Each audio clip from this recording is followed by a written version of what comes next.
The Forbidden Room of Holloway House. When we moved into the old Holloway house in Willow Creek, Virginia, I was filled with excitement. I had always dreamed of living in a historic home with its rich past, unique character, and the charm that only age could bring. The house had an air of elegance, with its grand columns, gabled roof, and ivy that crept up the walls like nature's lacework. It seemed like the perfect place to build new memories with my family. My husband, Mark, shared my enthusiasm, eager to restore the house to its former glory, and even our daughter, Emily, seemed captivated by the charm of the old colonial mansion. She ran through the hallways with a joy I hadn't seen in her since we left the city. But from the moment we stepped inside, something felt off. The air was heavy, carrying a damp, musty scent that seemed to cling to my skin. There was an inexplicable coldness that seeped into my bones, an unnatural chill that had nothing to do with the autumn weather outside.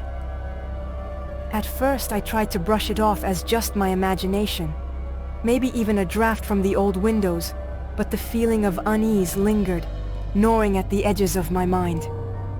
Mark was quick to attribute it to the house's age. It's just an old place, Maria. He said with a reassuring smile, wrapping his arm around me. Once we get the heating fixed and air out the rooms, it will feel more like home. I wanted to believe him. I really did. But something about the house felt wrong, as if it were holding its breath, waiting. Then, Emily began talking about her new friend, Sarah. At first we thought it was just a child's imaginary playmate. Kids invent friends all the time, right? But then things started to change. Emily would talk to Sarah for hours, whispering and giggling in her room. She even set an extra place at the table during meals, insisting it was for Sarah. Mark and I exchanged uneasy glances but laughed it off. She's just being creative, Mark said. She'll grow out of it. But it didn't stop there. The whispers began at night, soft and almost playful, drifting through the air like a lullaby carried on the wind. They seemed to come from all around us, from the walls, from the floorboards, and sometimes from beneath the bed. Then came the footsteps, light, like those of a child pattering down the hall when Emily was fast asleep. One night, I heard a faint, distant giggle echoing through the house.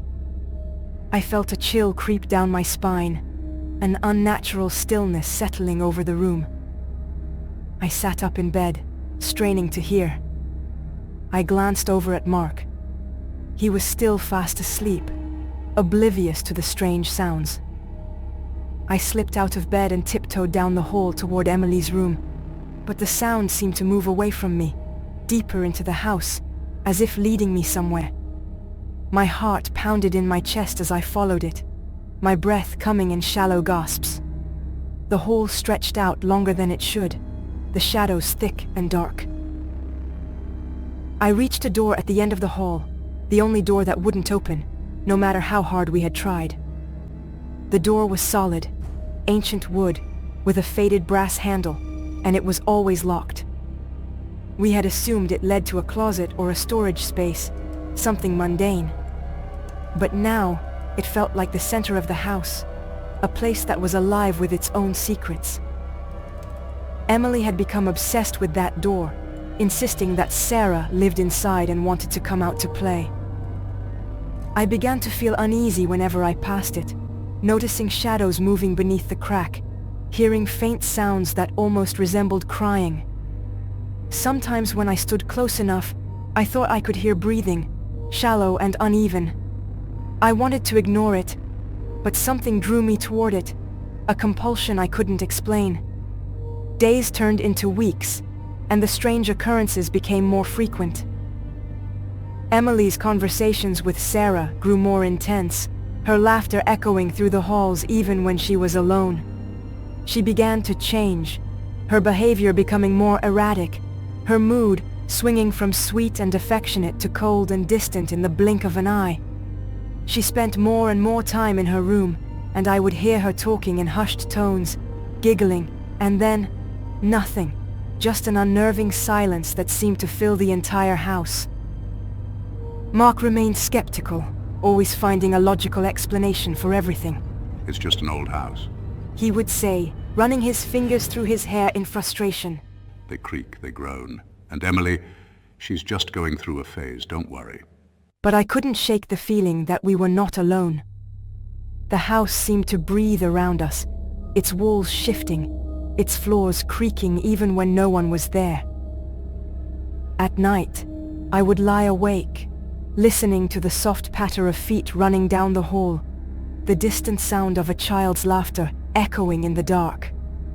One night, after another sleepless night filled with whispers and footsteps, I'd had enough. I stood up, my heart racing, and whispered to Mark, "We need to open that door. I need to know what's behind it."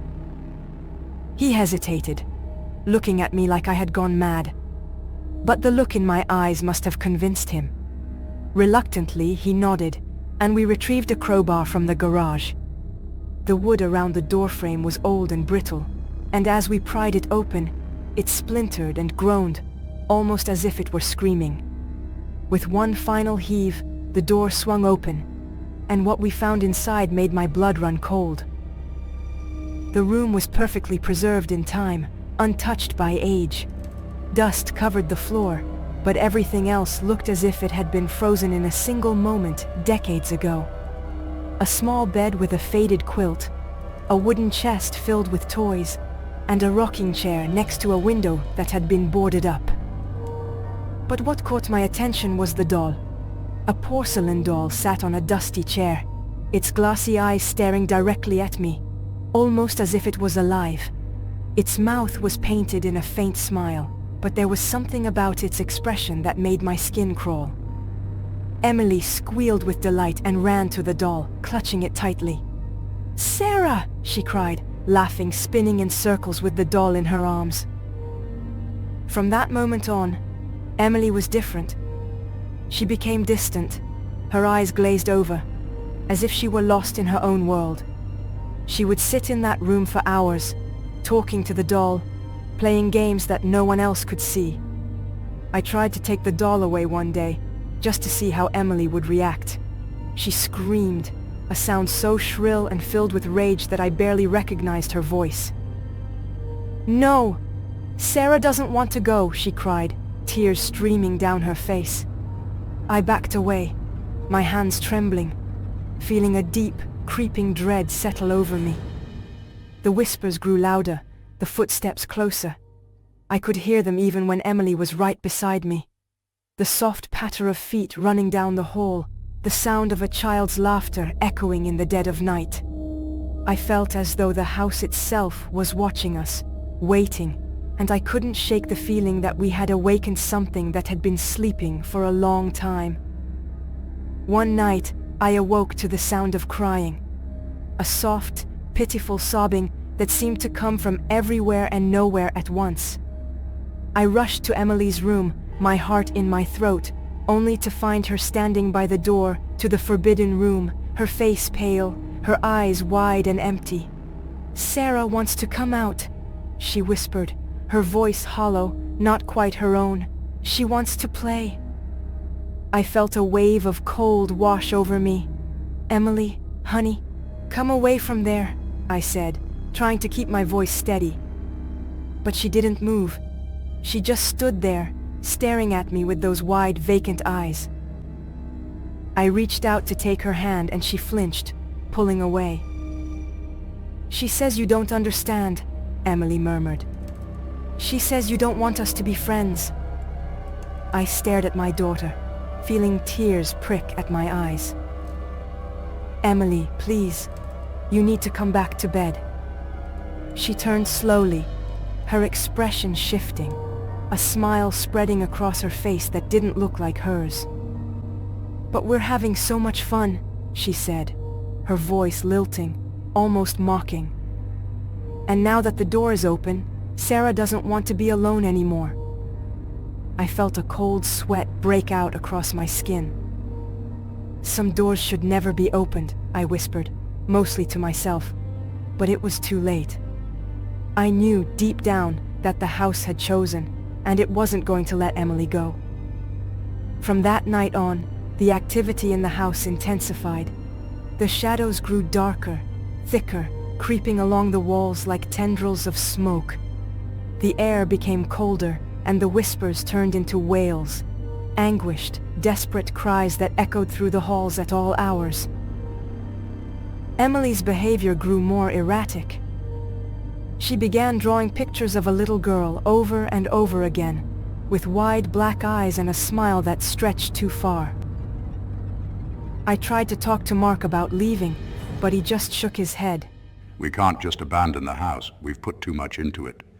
But I knew the house wasn't ours anymore.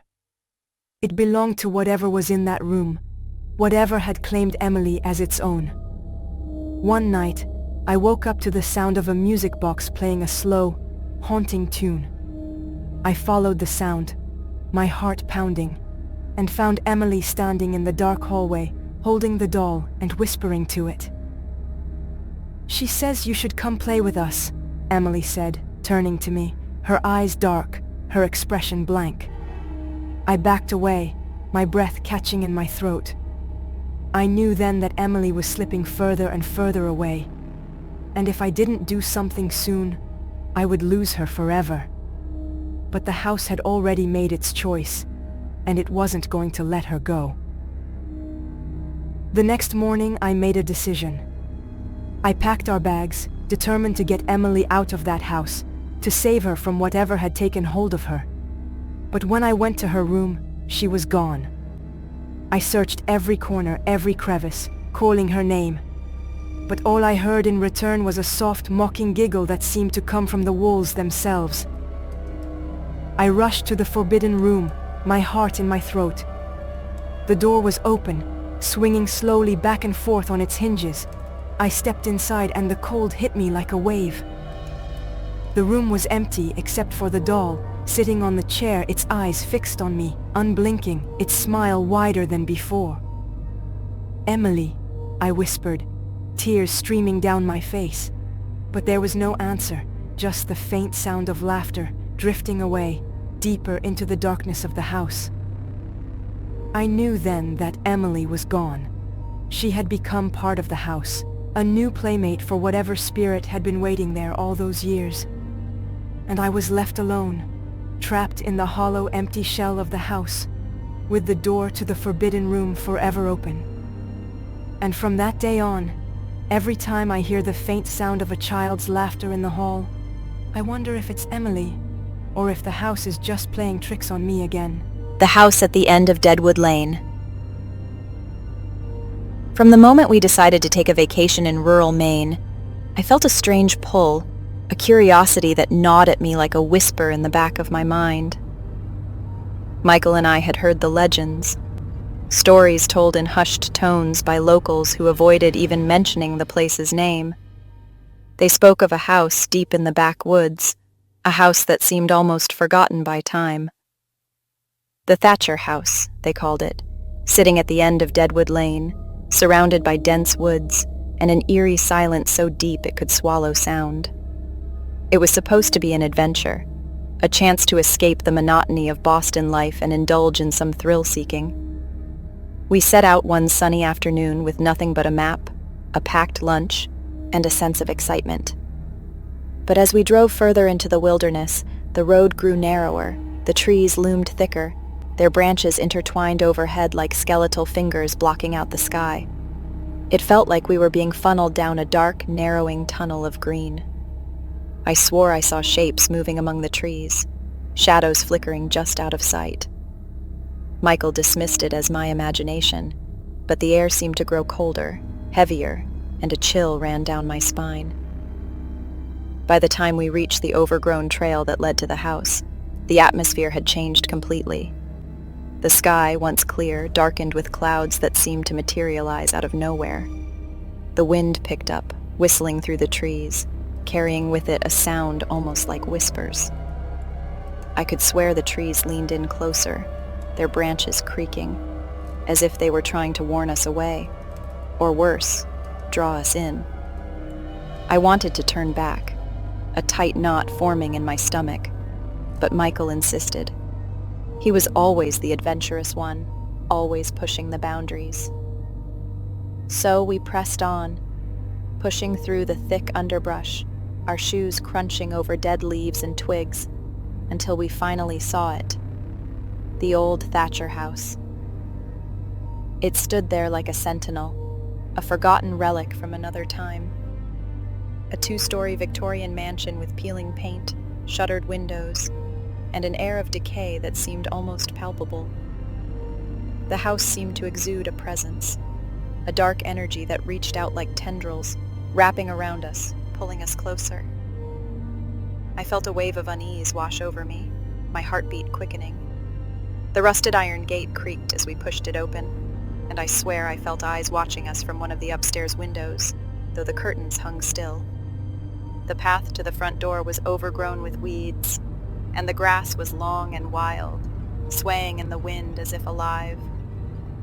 The steps groaned under our weight as we ascended, and the front door, heavy and wooden, swung open with a groan that echoed like a low moan throughout the house.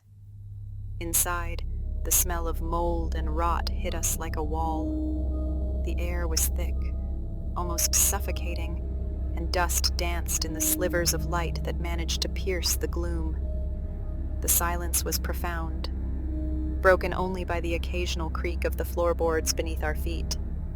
I shivered as we wandered from room to room, each one more unsettling than the last. The walls were stained with something dark, and cobwebs hung thick in the corners, swaying in the draft like ghostly veils. I felt cold spots as we moved, patches of frigid air that seemed to bite at my skin. I heard faint whispers, like distant voices speaking just out of earshot, and shadows seemed to shift and move at the edge of my vision. I tried to ignore the dread building in my chest, telling myself it was just my imagination. But when I glanced into a cracked mirror hanging on the wall, my breath caught in my throat. Behind me, reflected in the dirty glass, was the face of an old woman, her eyes wide, her mouth twisted in a grin that sent a wave of terror through me. "Michael," I whispered, my voice trembling. "We need to leave." He nodded, his face pale, his eyes wide with fear. We turned and rushed back to the front door, but it wasn't there. Where the door had been, there was now a solid wall of bricks, cold and unyielding. I reached out, running my hands over the rough surface, panic surging through me. "No, this can't be," I murmured, my voice shaking. I turned around, my heart pounding, and heard it, the unmistakable sound of footsteps descending the stairs behind us. Slow, deliberate, heavy. I grabbed Michael's arm, my fingers digging into his skin. A woman's voice, cold and raspy, whispered from the darkness. "You came. Now you belong to me." The room dimmed, the shadows deepening, closing in around us. I heard the sound of nails scratching across the wooden floor, the noise growing louder, closer. I clung to Michael, my heart racing, a scream caught in my throat. I could feel the air growing colder, the darkness pressing in. I realized then that we were trapped in a place where the dead still roamed, where the walls seemed to breathe, and the living were never meant to escape. I felt a cold breath on my neck and turned, but there was nothing there. Just the dark, yawning abyss of the hallway, stretching further than it should. Michael squeezed my hand. "We need to find another way out." He whispered, but I could hear the fear in his voice. The shadows seemed to thicken, the air growing colder still. I felt something brush against my cheek, soft but ice cold, like a hand. I gasped, stepping back. "We need to move," I said, my voice breaking, but my legs felt like lead. The footsteps continued, slow and deliberate, as if whoever, or whatever, was descending the stairs, wanted us to know it was coming. And then, from the darkness, came a soft, low laugh, a sound that sent chills through my entire body. "Welcome! The voice whispered. You're home now. The curse of Elderwood House." As a paranormal investigator and YouTuber, I prided myself on exploring some of the most haunted places in the country. But there was something about Elderwood House that felt different, even before I laid eyes on it. I had heard the stories, the tales of the unexplained deaths, the mournful cries of the elderly echoing through the night air, the shadows that seemed to move with a life of their own. This place had a reputation, and I knew I had to see it for myself. Max, my cameraman, was less enthusiastic. "I don't know, Amanda. He had said as we drove through the dense woods of Brattleboro, Vermont. This one feels bad." I dismissed his concerns with a wave. "Come on, Max. Don't tell me you're scared. We're professionals, remember? And the channel's views are going to skyrocket after this." But deep down, a part of me was unsettled too. The road narrowed and twisted through the woods, the trees growing thicker and darker, like an impenetrable wall. The GPS lost its signal. We drove in silence, the tension between us mounting as the sun dipped lower in the sky. The shadows grew long, stretching across the path like dark fingers reaching out to pull us in. When we finally arrived, the sight of Elderwood House made my heart skip a beat. It sat in the middle of a clearing, its crumbling facade almost hidden behind thick, overgrown vines. The windows were broken, their frames blackened and scorched. The air grew colder, and a strange heaviness settled over me, pressing down on my chest like a weight. Max and I exchanged a nervous glance. I approached the front door, my hand trembling as I reached for the rusty handle. The door creaked open with a sound that echoed like a scream in the still air, and I couldn't shake the feeling that I had just disturbed something that should have been left alone. The darkness inside was thick and heavy, almost alive. I felt it surround me as I stepped inside, and I swallowed hard, trying to steady my nerves. "Are you getting this, Max?" I asked, my voice barely above a whisper. "Yeah, I'm getting it." He replied, but his voice was strained. "But Amanda, something doesn't feel right." I forced a laugh. "That's the point. Come on, let's check the attic first." The stairs creaked beneath our weight, each step echoing in the silence. The air grew colder as we ascended, and I could feel a strange prickling sensation on the back of my neck, like someone was watching us. I ignored it, focusing on the job. When we reached the attic, the air was so cold I could see my breath fogging in front of me. And then, there it was, the rocking chair. It moved slowly back and forth with no one touching it. The creak of the wood seemed to grow louder, echoing off the walls. I felt my heart quicken. I approached it, feeling the hairs on my arms stand on end. "Is there someone here?" I called out, my voice shaking slightly. "If you want to communicate, give us a sign." For a moment there was nothing, just silence. And then I heard it, the faintest whisper, so quiet I almost thought I was imagining it. "Help! Us!" I froze, my blood running cold. "Did you hear that?" I whispered to Max. He nodded, his face pale. Yeah, I heard it. Amanda, maybe we should..." Before he could finish, the door to the attic slammed shut with a deafening bang, and the temperature dropped even further. I heard more voices now, clearer, all overlapping, begging for help, crying out in anguish. I turned to Max, and for the first time, I saw real fear in his eyes. "We need to get out of here," he said, his voice tight with panic. I nodded, feeling a chill run through me. We hurried down the stairs, but the air seemed to thicken, and I felt something cold brush against my cheek, like a hand reaching out from the darkness. I shuddered, my breath quickening. "The basement," I said. "We need to check the basement." Max hesitated, but I was already moving. We reached the basement door and pushed it open. A foul odor hit us, a mix of decay and something metallic, like old blood.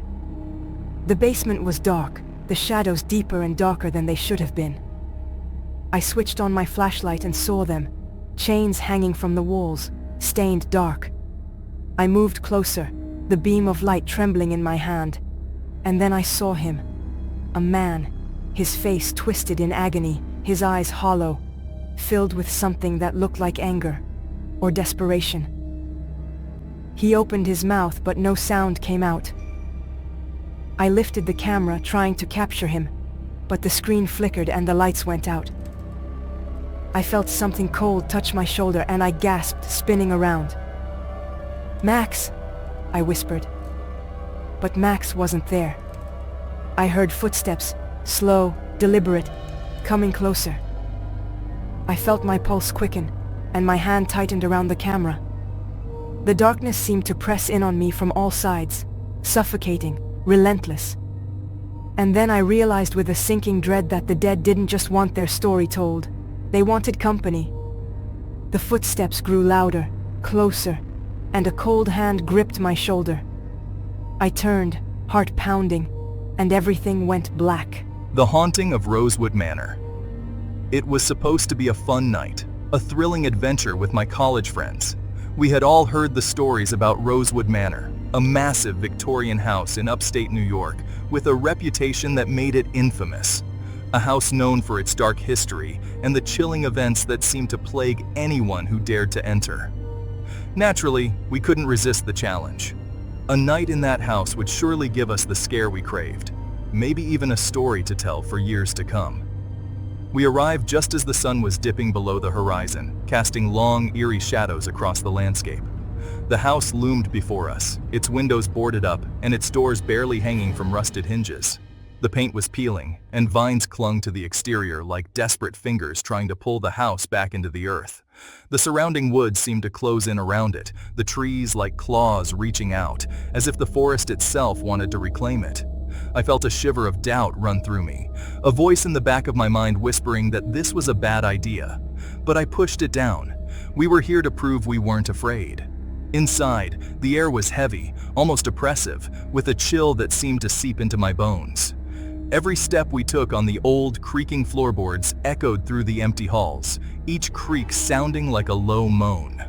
The sensation of being watched was immediate, an unmistakable prickle at the back of my neck that wouldn't go away.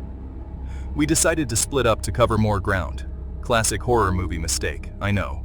But we were young, stupid, and eager to prove our bravery. I wandered down a long, narrow hallway, my flashlight flickering as if struggling to stay alive. The wallpaper was faded and peeling, and there were dark stains on the floor that looked disturbingly like old blood. I tried not to think about it. I turned a corner and found myself facing a tall, ornate mirror. I stared at my reflection, trying to steady my nerves, and then I saw it. A figure standing just behind me, grinning, its face twisted in a way that sent a jolt of fear through me. I spun around, but there was no one there. I laughed nervously, telling myself it was just a trick of the light, but my heart was racing and my hands were shaking.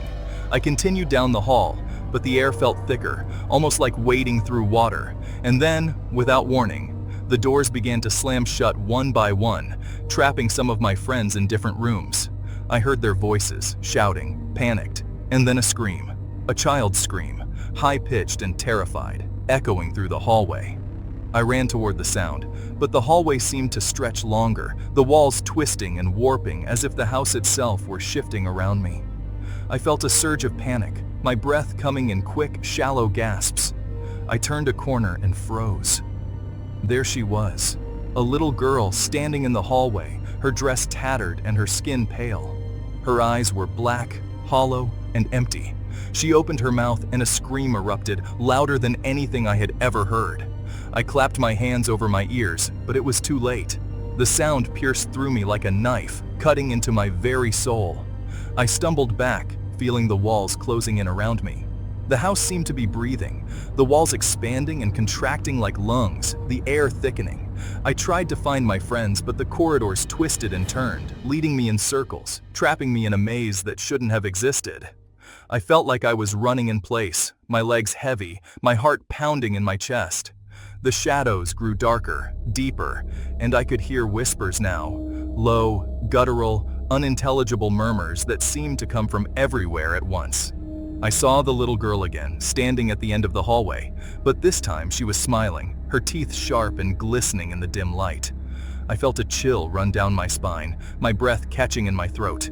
I turned and ran, but the floor seemed to tilt beneath me, the walls stretching and twisting like they were alive. I could hear the sound of footsteps behind me, slow and deliberate, getting closer. I glanced back and saw a shadow moving along the wall, its shape shifting, growing taller, reaching out with long, slender fingers. I realized, too late, that Rosewood Manor wasn't just a house. It was a trap, a living entity that had claimed more than just our attention. It had claimed our souls. The whispers grew louder, the shadows deeper. I felt a hand brush against my back, cold and clammy, and I stumbled forward, my heart pounding in my chest. And then everything went dark. The Whispers of Stonehouse. As a horror novelist, I had always been drawn to places with dark histories. Places where the air itself seemed thick with secrets and shadows lurked in every corner. Stonehouse was one such place. A remote, eerie mansion on the outskirts of Coldwater, Texas. I had heard about it in passing, whispered rumors in the local cafe about a house that seemed to absorb light, a house where the sun never shone quite as brightly. It was said to be built entirely of cold gray stones that seemed to pull the warmth from your bones like a magnet for all that was dark. The perfect setting for my next novel, or so I thought. I rented it without a second thought, imagining the isolation would help me focus, clear my mind, and finally finish the book I had been struggling with for months. I told myself that the solitude would be invigorating, the perfect escape from the noise of the city. But the moment I stepped inside, I felt the weight of my decision settle on my shoulders like a lead blanket. The air was heavy, almost suffocating, as if the walls were pressing in on me. The stone floors were cold beneath my feet, and the air felt thick and unmoving. I could taste the dust on my tongue, feel the age of the house in every breath I took. The rooms were unnaturally cold, even though it was the middle of summer and the heat outside was stifling. I shivered, feeling a prickle of fear at the back of my neck, but I brushed it off as nerves. Just my overactive imagination getting the better of me. I unpacked my bags, placing my laptop on a small wooden desk by the window that overlooked the overgrown garden. The garden was a tangle of weeds and dead flowers, the once beautiful rose bushes now shriveled and brown. I tried to write, to lose myself in my work, but I couldn't shake the feeling that something was off. The silence was too complete, too oppressive, like a weight pressing down on my chest. I felt as if the house were watching me, waiting. And then the whispers began. At first they were soft, almost like a distant conversation just out of earshot. I couldn't make out the words, but they were always there, just on the edge of my consciousness, growing louder with each passing day. I would turn, expecting to see someone standing behind me, but there was never anyone there. Just the empty room and the shadows that seemed to dance just at the edge of my vision. I started seeing things, shadows that moved when they shouldn't, flickering like specters in the dim light. My reflection in the mirror seemed wrong. My face would shift slightly, my eyes darker, as if something else was looking back at me. I found myself staring into the mirror for long stretches, trying to catch whatever it was that lurked just beneath the surface. At night, the house seemed to come alive. The floors creaked, the walls groaned, and the whispers grew louder. I heard screams, faint and distant at first, then louder, more desperate. They echoed through the halls, filling the rooms with a haunting melody of anguish. I began to lose sleep. I would lie awake for hours, staring at the ceiling, my mind racing with thoughts that weren't mine. My writing grew jumbled, incoherent, as if my thoughts were being scrambled by some unseen force. One night, after another sleepless, tormenting stretch of whispers and shadows, I decided I couldn't take it anymore. I had to know what was causing it. I had to understand. I remembered the basement door, the one door in the house that had remained closed since I arrived. The door seemed to pulse with a dark energy, as if it were a living thing, breathing in the dark. I knew it was a mistake the moment I opened the door. The smell hit me first, a mix of mold, decay, and something metallic, like old blood. The stench was so strong it made my eyes water, and I gagged, covering my mouth with my sleeve. I hesitated for a moment, standing at the top of the stairs, but the whispers grew louder, more insistent, drawing me down. I descended the stairs slowly, each step creaking beneath my weight.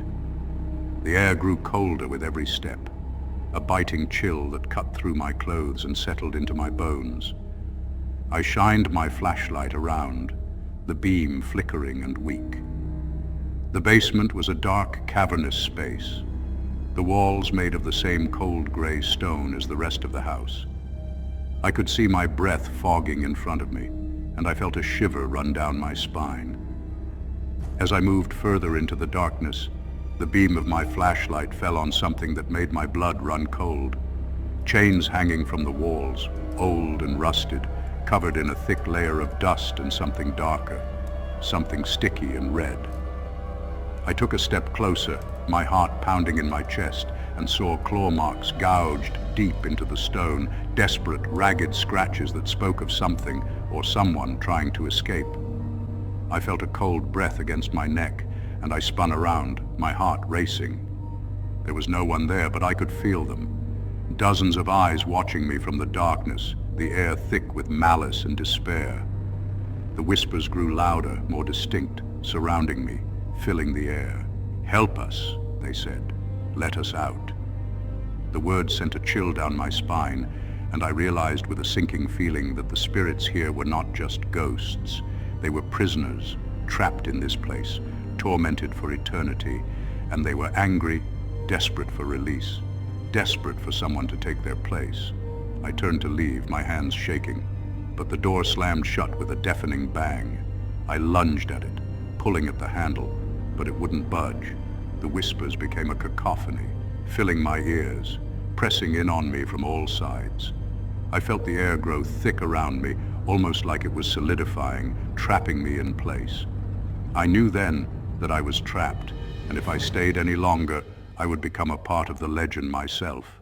I screamed, banging on the door with all my strength, my fists pounding against the wood until they were raw and bleeding. The cold tendrils of darkness crept closer, wrapping around my legs, my arms, pulling me down. I felt them, the spirits, pressing in closer, their cold, clammy hands reaching for me, pulling me toward them. And then I heard it, the slow, deliberate creak of footsteps descending the stairs, coming closer and closer. The sound was heavy, each step sending a jolt of fear through my body. I turned, my back pressed against the door, my flashlight flickering. The beam fell on a figure at the top of the stairs, a dark silhouette, its features obscured by the shadows. The figure moved slowly, deliberately, descending one step at a time. I could hear the soft whispering growing louder, like 100 voices speaking at once, all pleading, all desperate. The figure reached the bottom step, and I felt my breath catch in my throat.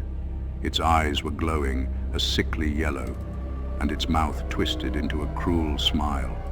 "You shouldn't have come here," it whispered, its voice a low, raspy hiss that sent a shiver down my spine. "Now, you belong to us." I felt a cold hand wrap around my wrist, and I screamed, yanking my arm away. The figure moved closer, its form shifting, its features changing, becoming something monstrous, something inhuman. I could feel the darkness closing in around me, pressing in from all sides, and I knew I had to get out. I had to escape. I grabbed the flashlight and swung it at the figure, but it passed right through like a knife cutting through smoke. The figure laughed, a low, mocking sound that echoed through the basement. I felt hands grabbing at me, pulling me down, and I kicked out, thrashing against the invisible grip. I could hear the whispers now, clear and distinct, a chorus of voices begging, pleading, screaming. "Help us," they cried. "Release us." I felt my heart pounding in my chest, my breath coming in short, ragged gasps. I knew I was running out of time. Desperately, I reached into my pocket and pulled out my phone, hoping to call for help. But the screen was dark, dead, the battery drained. I cursed under my breath, my mind racing, trying to think of a way out. And then I remembered. The chains. The chains hanging from the walls, the ones that seemed to pulse with a dark, malevolent energy. I reached for one, my fingers trembling, and grabbed hold, pulling with all my strength. The chain rattled, and I felt a surge of energy, a shock that ran through my body. The whispers grew louder, more frantic, and I felt the grip around my ankles loosen. I pulled harder, my muscles straining, and the chain came free, clattering to the ground. The air seemed to crackle with electricity, the darkness retreating just a little, and I knew I had to keep going. I moved to the next chain, yanking it free, and then the next and the next. Each one fell with a loud, echoing clang that seemed to shake the very foundation of the house. The whispers turned to screams, high-pitched and desperate, and I could feel the spirits pulling back, retreating into the shadows. With one final pull, I yanked the last chain free, and the room seemed to explode with light. I felt the cold tendrils around my legs release, and I stumbled forward, grabbing the door handle. It turned easily now, and the door swung open, flooding the basement with light from the hallway. I didn't look back. I ran up the stairs, my breath ragged, my heart pounding. I could hear the screams fading behind me, the whispers growing softer. I burst through the front door into the warm, bright sunlight of the outside world and collapsed on the ground, gasping for breath. I looked back at Stonehouse, its dark, brooding silhouette standing tall against the bright blue sky. The whispers were gone, the screams silenced, but I knew the spirits were still there, waiting, watching. I had escaped, but just barely. The house had released me, but I knew it wouldn't stay quiet for long. As I got into my car and drove away, I glanced back at the house in the rearview mirror. For a moment, I thought I saw a face in the window, staring back at me, its eyes glowing yellow. I turned away, my hands trembling on the steering wheel. I knew I would never return to Stonehouse, but I also knew that it would never truly let me go. The Factory of the Forgotten. I'll be honest.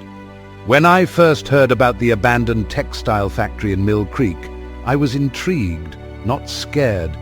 I mean, how many times had I heard these kinds of stories? Every old building has its ghosts, right? But something about the way people talked about the Araujo textile mill piqued my curiosity. They didn't just whisper about ghosts. They spoke with a genuine fear in their eyes, as if the place itself was alive, holding on to the memories of something terrible. My friends and I, Anna, Mark, Jenna and I, had this crazy idea to document haunted places for a web series. We'd done it before.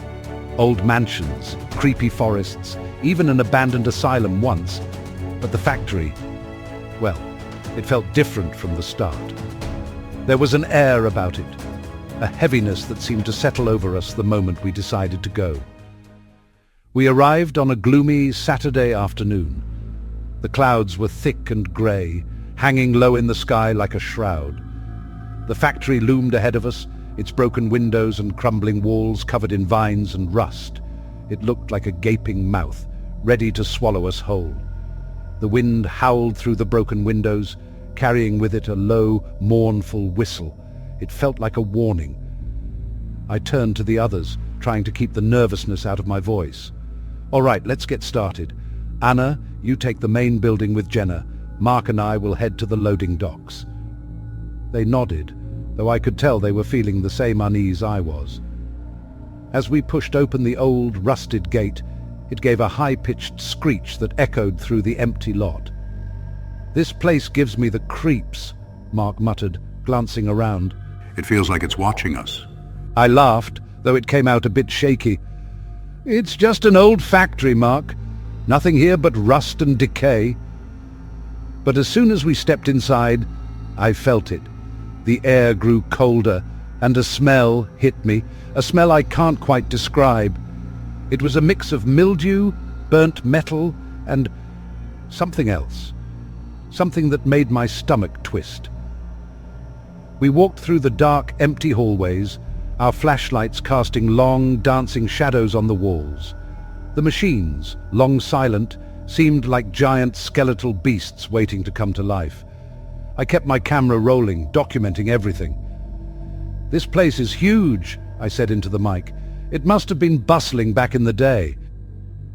We made our way deeper into the factory, moving past the old weaving machines. The silence was heavy, almost suffocating. It felt like something was pressing down on us, squeezing the air out of our lungs. Then I heard it. A faint sound at first, like metal scraping against metal. I stopped and held up a hand. "Did you hear that?" I whispered. Mark nodded, his eyes wide. Yeah, it sounded like something moving. We stood still, listening. The sound grew louder, more rhythmic. It was the unmistakable clatter of an old loom working, a sound that shouldn't be possible in a place where everything had been shut down for decades. That can't be," I started, but my words trailed off as I noticed the machines. They were moving, slowly, but definitely moving.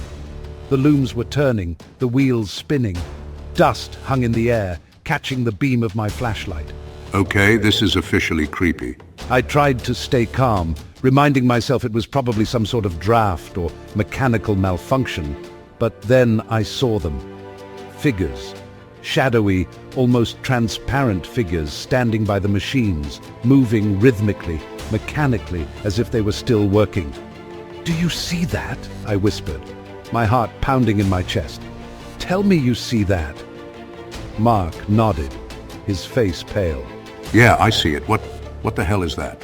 I zoomed in with my camera, trying to get a closer look.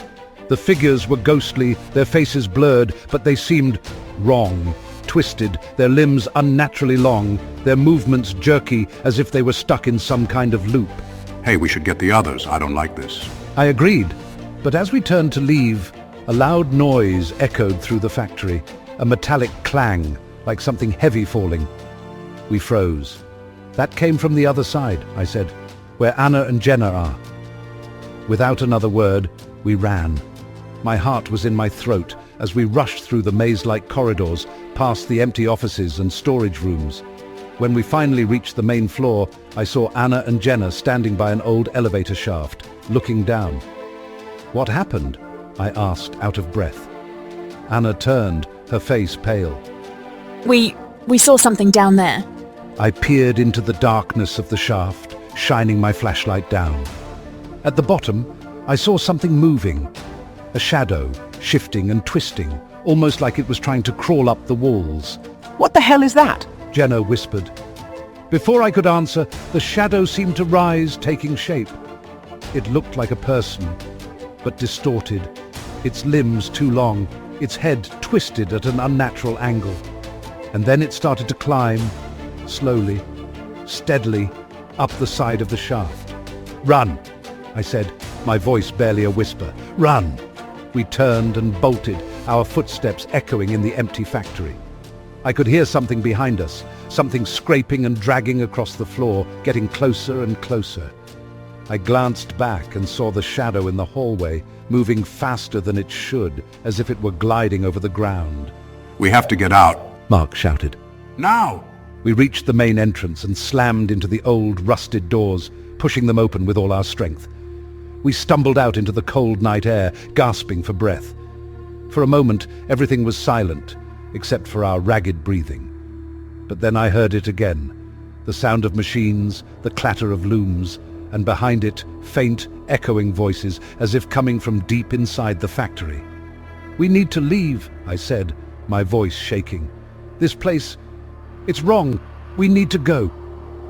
As we backed away, I saw something in the windows. Shadows moving, figures watching us. And then I heard a voice, faint but clear. A woman's voice whispering, "Help us, we're still here." I felt a chill run down my spine, and I knew, in that moment, that whatever was in that factory wasn't just a ghost. It was something much worse, something trapped, something desperate. We turned and ran, not stopping until we were back at the car. As we drove away, I glanced in the rearview mirror and saw the factory, dark and looming, fading into the distance, but I could still hear the voices echoing in my head. We're still here. And I knew, deep down, that they would never leave. The Forgotten Hospital. I don't know what made me do it. Maybe it was the thrill of proving everyone wrong, of finally capturing something real on camera. Or maybe it was my own stubbornness that led me to the old San Christoval Psychiatric Hospital that night. I'd been hearing stories about this place for years. Ghosts, screams, flickering lights, all the classic tropes. I never believed in any of it, to be honest. But something about the way people talked about this hospital, it made me curious. So there I was, standing in front of the crumbling facade of the building. It looked like a forgotten giant, looming against the night sky, its windows dark and broken. I tightened my grip on my flashlight, feeling a chill run down my spine despite the warm New York night. The gate was locked with a rusty chain, but I found a gap in the fence where the metal had rusted away. I slipped through, my heart pounding with a mix of fear and excitement. "Here goes nothing," I muttered to myself, stepping onto the overgrown pathway leading to the main entrance. The weeds tugged at my ankles, and the smell of mildew and rot filled the air. I pushed open the heavy wooden door, which creaked loudly, echoing through the empty lobby. Inside, the darkness seemed to swallow the light from my flashlight. The air was thick and heavy, carrying a scent of decay that made my stomach turn. I took a deep breath and switched on my EVP recorder, speaking softly into the mic. "This is Mariana, entering the San Christoval Psychiatric Hospital," I whispered, my voice barely more than a breath. "Let's see what all the fuss is about." The silence was absolute, the kind that makes your ears ring. I moved further into the building, stepping over broken tiles and debris. The reception desk lay overturned, papers scattered across the floor. I knelt down to pick one up. It was an old patient record, the ink faded and the paper yellowed with age. I shivered, not from the cold, but from the thought of what must have happened here. I continued down the long hallway, the light from my flashlight flickering slightly. My footsteps echoed, a lonely sound in the vast emptiness. Every door I passed was either locked or boarded up, as if trying to keep something in or out. I couldn't help but feel like I was being watched. "All right, spirits," I murmured, half joking. "If you're here, now's your chance. Show me something real." A sudden noise made me jump, a soft creaking, like a door slowly opening. I swung the flashlight around, my heart racing, but saw nothing. "Just the wind," I told myself, trying to stay calm. Just the wind. I made my way to the left, toward the psychiatric wing. As I reached the door, I hesitated. It was slightly ajar, and I could see a dim light flickering from within, as if someone was there. My pulse quickened, and I pushed the door open with a shaky hand. The hinges groaned like a wounded animal. Inside, the air was thick and musty. The walls were lined with old padded cells, their doors hanging off their hinges. A faint light seemed to be coming from deeper inside, a pale, sickly glow. I moved closer, feeling the temperature drop with each step. "Is someone there?" I called out, my voice sounding too loud in the silence. No answer, just the soft flickering of light. I crept forward, peeking around the corner. That's when I saw it. A figure stood at the far end of the corridor, a man in an old, tattered hospital gown. His back was to me, his head bent down as if he was whispering to someone, or something. I froze. My breath caught in my throat. "Hello?" I called out again, but the figure didn't move. I stepped closer, my flashlight aimed at his back. Are you okay?" Slowly, the figure turned. His face was pale and gaunt, his eyes sunken deep into his skull, and his mouth was open, but no sound came out. He lifted a trembling hand and pointed directly at me. Help us. He rasped, his voice thin and filled with despair. We're still here, still trapped. I stumbled back, my heart pounding wildly in my chest. What? What do you mean?" I stammered, but before I could say more, the figure dissolved, melting into the shadows like smoke. "Jesus Christ," I whispered, backing away. What the hell was that? The light flickered and died. I was plunged into darkness, and for a moment I felt completely alone, surrounded by an oppressive, suffocating presence. I fumbled for my flashlight, the beam shaking as I tried to steady my hand. I heard footsteps behind me, slow and shuffling. I turned the flashlight around, the beam catching glimpses of movement. "Who's there?" I demanded, my voice breaking. "Show yourself!" A shadow crossed the light, moving fast, then slow, then fast again. It darted behind one of the doors, and I heard the unmistakable sound of metal scraping against the floor.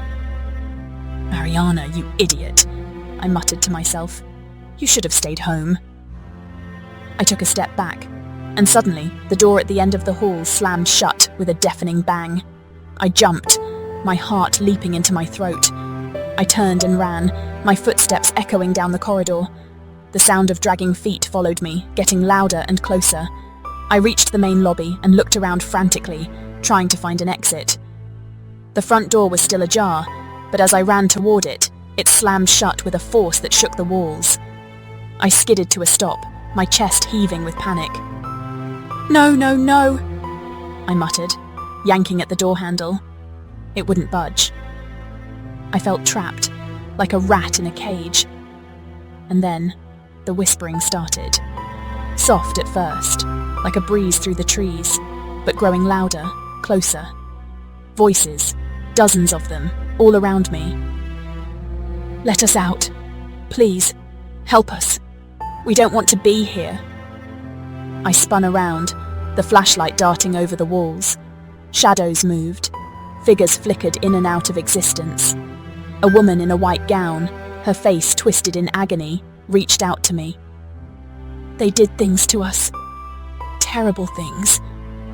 I backed away, my hands trembling.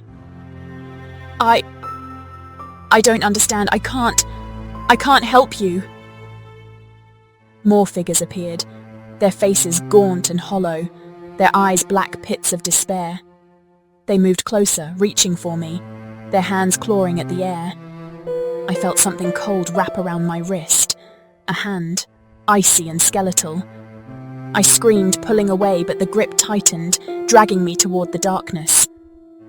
"No! Let go of me!" I shouted, trying to wrench free. But then I heard a voice, soft and clear amid the chaos. Come to the basement. Find the truth. The grip on my wrist loosened, and I stumbled back, gasping for breath. I looked around, but the figures had vanished. The whispering faded, replaced by a deep, unsettling silence. I didn't want to go to the basement. I didn't want to find out what was there. But something pulled me, a compulsion I couldn't ignore. I made my way to the staircase leading down, the air growing colder with every step. The basement was dark, the walls damp and slick with mold. I could hear water dripping somewhere, a slow, steady beat. I shined my flashlight around, the beam cutting through the darkness. And there it was, a large, heavy door at the far end, marked with a faded red cross. I felt my stomach drop. This was it. This was where they had done their treatments. I pushed open the door, and the smell hit me, a stench of decay and death, so strong it made me gag. Inside I saw old medical equipment, rusted and broken, covered in dust. and in the center of the room, a chair stained with dark, dried blood. I approached slowly, my heart pounding. The air felt thick, heavy, as if filled with the weight of 1,000 screams. I could feel eyes on me, watching, waiting. And then, I saw it. The shadows moving on the walls, forming into shapes, figures. Faces of patients, their eyes wide with fear, their mouths open in silent screams. "We are still here," the voices whispered, coming from everywhere and nowhere. "We are still waiting." I backed away, my breath coming in short, panicked gasps. "I have to get out of here," I whispered to myself. "I have to." But as I turned to leave, I saw her, the figure of a young girl standing in the doorway. Her hair was tangled and matted, her dress torn and dirty. She looked up at me with wide, pleading eyes. "Help me! Please help me!" I hesitated, my heart breaking. How can I help you?" But before she could answer, the door slammed shut and the lights flickered. I was plunged into darkness once more, the voices growing louder, more desperate. "Help us! Save us! Don't leave us here!" I ran, not caring where I was going, just needing to get away. I reached the stairs and climbed them 2 at a time, my breath ragged, my heart pounding in my chest. I burst through the door and out into the night, collapsing on the ground outside. I looked back at the hospital, its windows dark and empty. But I could still hear the voices, still feel their presence. I knew I could never go back, but I also knew I would never forget what I'd seen. Those souls were trapped, lost in their torment, and they would be forever waiting for someone to set them free. And I would be haunted by them for the rest of my life. The abandoned school. I don't know why I didn't listen to them. Everyone in Mill Creek warned me not to go up there. "Stay away from the old school on the hill," they said. "It's not safe. The children, they never left." But curiosity is a stubborn thing, and the stories intrigued me too much to ignore. As a new teacher in this small town, I wanted to understand the place, its people, and its past. Maybe that was my mistake. It was late afternoon when I finally made my way up the winding path to the old Mill Creek Elementary School. The sky was heavy with grey clouds, threatening rain, and a cold wind blew through the twisted trees that lined the hill. I pulled my jacket tighter around me, glancing back at the town below, which seemed so far away now. The closer I got to the school, the quieter everything became. Not even the birds dared to sing. "All right, Emily," I muttered to myself, trying to calm my nerves. "It's just an old building. There's nothing to be afraid of." But as soon as I saw the school, I felt a shiver run down my spine. The building stood there, dark and imposing, its walls cracked and covered in moss. Most of the windows were broken, gaping like empty eyes. The iron gate at the entrance was ajar, creaking softly in the wind as if inviting me to step inside. I hesitated for a moment, hearing the faintest sound of children laughing, but when I looked around, there was no one in sight. "Hello!" I called out, my voice echoing back to me from the empty windows. "Is anyone there?" No answer, just the wind rustling through the trees. I shook my head, feeling silly for being so jumpy, and pushed the gate open. It swung wide with a loud screech that sent a flock of birds into the sky. I took a deep breath and stepped inside, my footsteps crunching on the overgrown gravel path leading to the main entrance. As I crossed the old playground, I noticed the swings moving slightly, though there was no breeze strong enough to cause it. The rusty seesaw was tilted, one end on the ground, the other in the air, as if someone had just been playing on it. I felt my stomach tighten, but I forced myself to keep moving. "This is ridiculous," I whispered, trying to steady my nerves. "There's no such thing as ghosts." The front door was partially open, and I pushed it the rest of the way with a gentle nudge. It creaked loudly, revealing a dimly lit hallway. Dust motes danced in the beams of light filtering through the broken windows. The smell of damp and decay filled my nose, and I gagged slightly. I turned on my flashlight and stepped inside, the wooden floor creaking under my weight. Okay, just a quick look around, and then I'm out, I promised myself. No big deal. As I walked down the corridor, I peeked into the old classrooms. Desks were overturned, chalkboards still had faint scribbles, and the walls were covered with peeling paint. In one room, I found drawings pinned to the walls, crude sketches of children and adults with faces that were more like skulls than anything else. One drawing caught my eye. It showed a bus falling off a bridge, and around it, small, ghost-like figures hovered in the air. I swallowed hard. That must be from the accident, I muttered. I had heard about it, the tragedy that had shut this place down back in 1965. An entire class of children and 2 teachers had died when their bus plunged into the river. The townsfolk said their spirits still roamed the school grounds, waiting for someone to come and play with them. I tried to shake off the growing sense of unease. "Come on, Emily," I whispered to myself. "You're letting these stories get to you." But then I heard it, the sound of small footsteps running down the hallway behind me. I froze, my heart hammering in my chest. I turned around slowly, shining my flashlight down the corridor. There was nothing there. "Hello!" I called out, my voice trembling. "Is someone there?" Silence. I took a step forward, and the footsteps began again, soft, quick, like children playing. I spun around, but again there was no one. My skin prickled with goosebumps, and I felt a cold sweat on the back of my neck. "This is crazy," I muttered, trying to convince myself it was just my imagination. Just finish looking and get out. I turned back toward the hallway and saw that a door at the end had opened slowly. The creaking sound was almost unbearable in the silence. I felt a pull, an inexplicable need to go toward that door, as if something or someone was calling me. I hesitated, but curiosity won. "Fine," I whispered, moving cautiously down the hall. "Let's see what you want." I reached the door and pushed it open. Inside, the room was dimly lit by the fading daylight coming through the broken windows. I shone my flashlight around and froze. Shadows. Shadows of children sitting at their desks, but there was no one there. I blinked, shaking my head, trying to make sense of it. What is this?" I whispered, stepping back. The chalkboard in the front of the room caught my eye.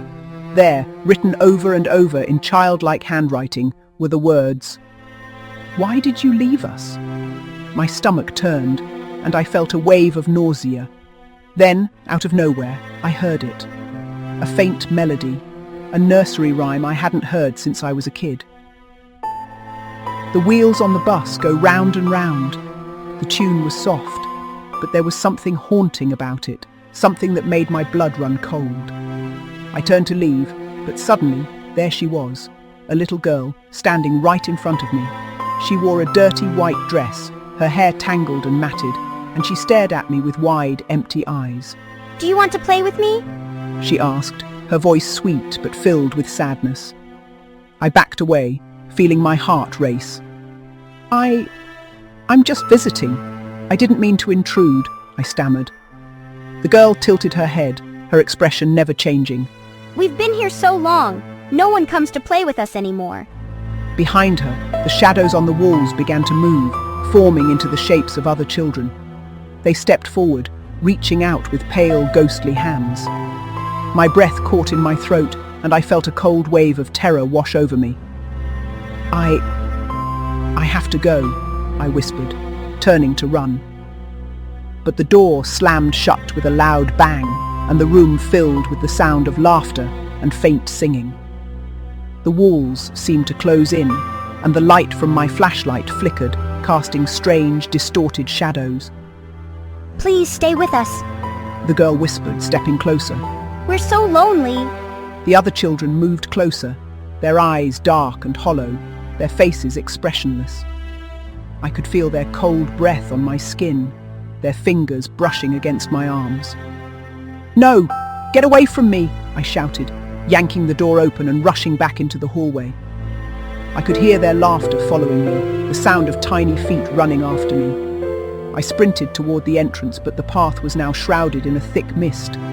My legs felt heavy, my breaths coming in ragged gasps. I pushed myself harder, desperate to get out, to escape whatever nightmare I'd stumbled into.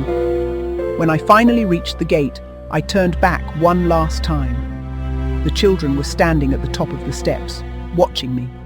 Their faces were pale and expressionless, their eyes dark and haunting. The girl in the white dress raised her hand and waved slowly. Come back and play with us. She whispered, her voice carried by the wind. I ran. I didn't stop until I was back in town, my heart pounding in my chest. I knew I'd never return to that school, but the memories of that day haunt me in my dreams.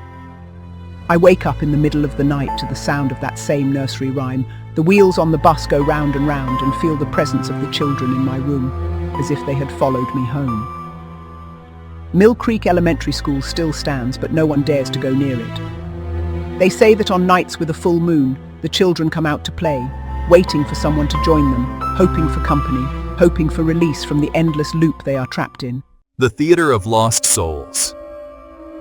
You know those places that just give you a bad feeling the moment you lay eyes on them? That's exactly how I felt when I first saw Whitmore Theater. The crumbling old building sat in the middle of Raven's Hollow, like a ghost from a different era. I was standing there with my friends, Samantha and Mike, on a cold, overcast afternoon, and the wind whipped around us, carrying a chill that had nothing to do with the weather. I switched on my camera and turned to face it. Alright guys, we're here at Whitmore Theater, one of the most haunted locations in New England. Supposedly, this place is crawling with spirits from a fire that killed dozens back in 1952. I paused for a moment, trying to steady my nerves. We're about to head inside and see what we can find. Wish us luck. Samantha, ever the skeptic, just rolled her eyes. You know this is all just nonsense, right? She said with a smirk. People make up these ghost stories to scare themselves. I bet there's nothing in there but rats and dust. Maybe, I replied, though my gut was telling me otherwise. There was something off about the place, something that made the hair on the back of my neck stand on end. Mike, our tech guy, fiddled with his gear. Let's just get this over with. He muttered, glancing nervously at the theater's dark, gaping entrance. We pushed open the heavy wooden door. It groaned like a dying man, the sound echoing through the empty lobby beyond. I could feel the tension in the air as we stepped inside.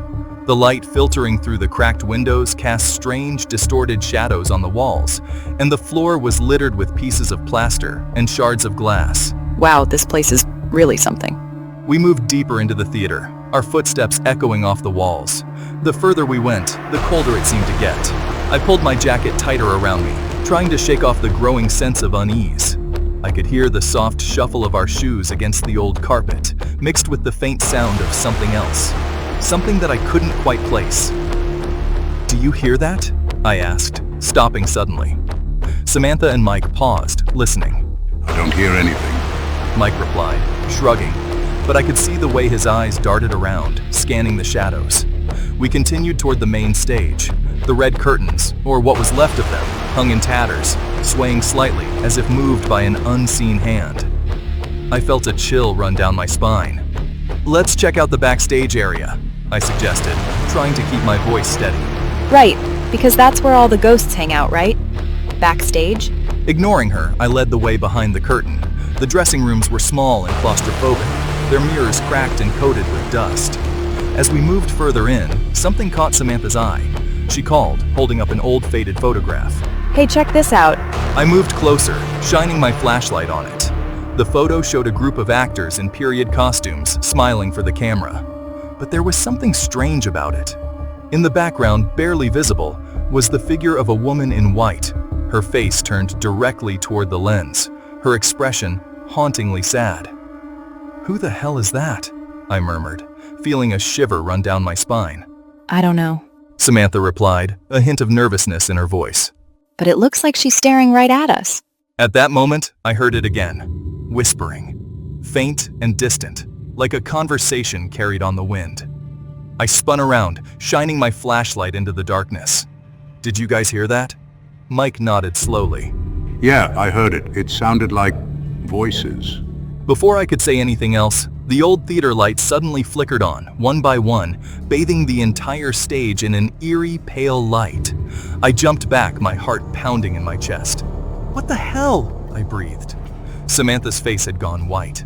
Those lights haven't worked in decades. We backed away, staring at the stage. That's when we saw them. Ghostly figures materializing out of the air, translucent and faint, moving as if performing some silent play. Actors, dancers, and musicians, all moving in slow, mechanical motions, their faces blank and expressionless. "Oh my God," I whispered. "Are you guys seeing this?" Samantha just nodded, her mouth hanging open.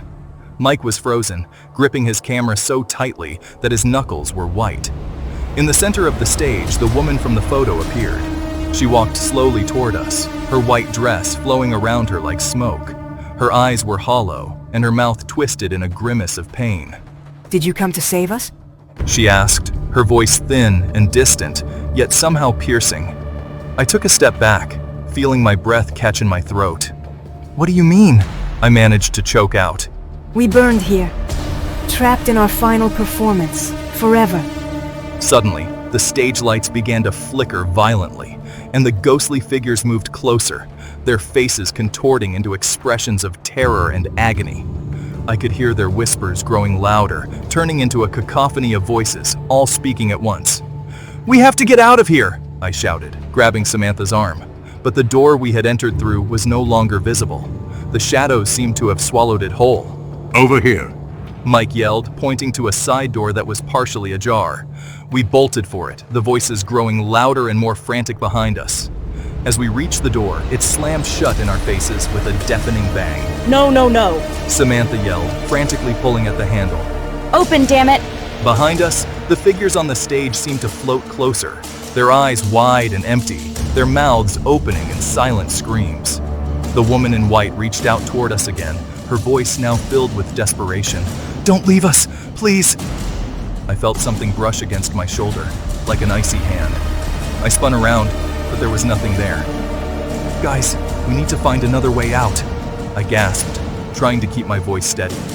We turned and ran down a narrow hallway, the walls closing in around us. I could hear footsteps echoing behind us, but when I glanced over my shoulder, all I saw were shadows. Shadows that seemed to be reaching out, trying to pull us back.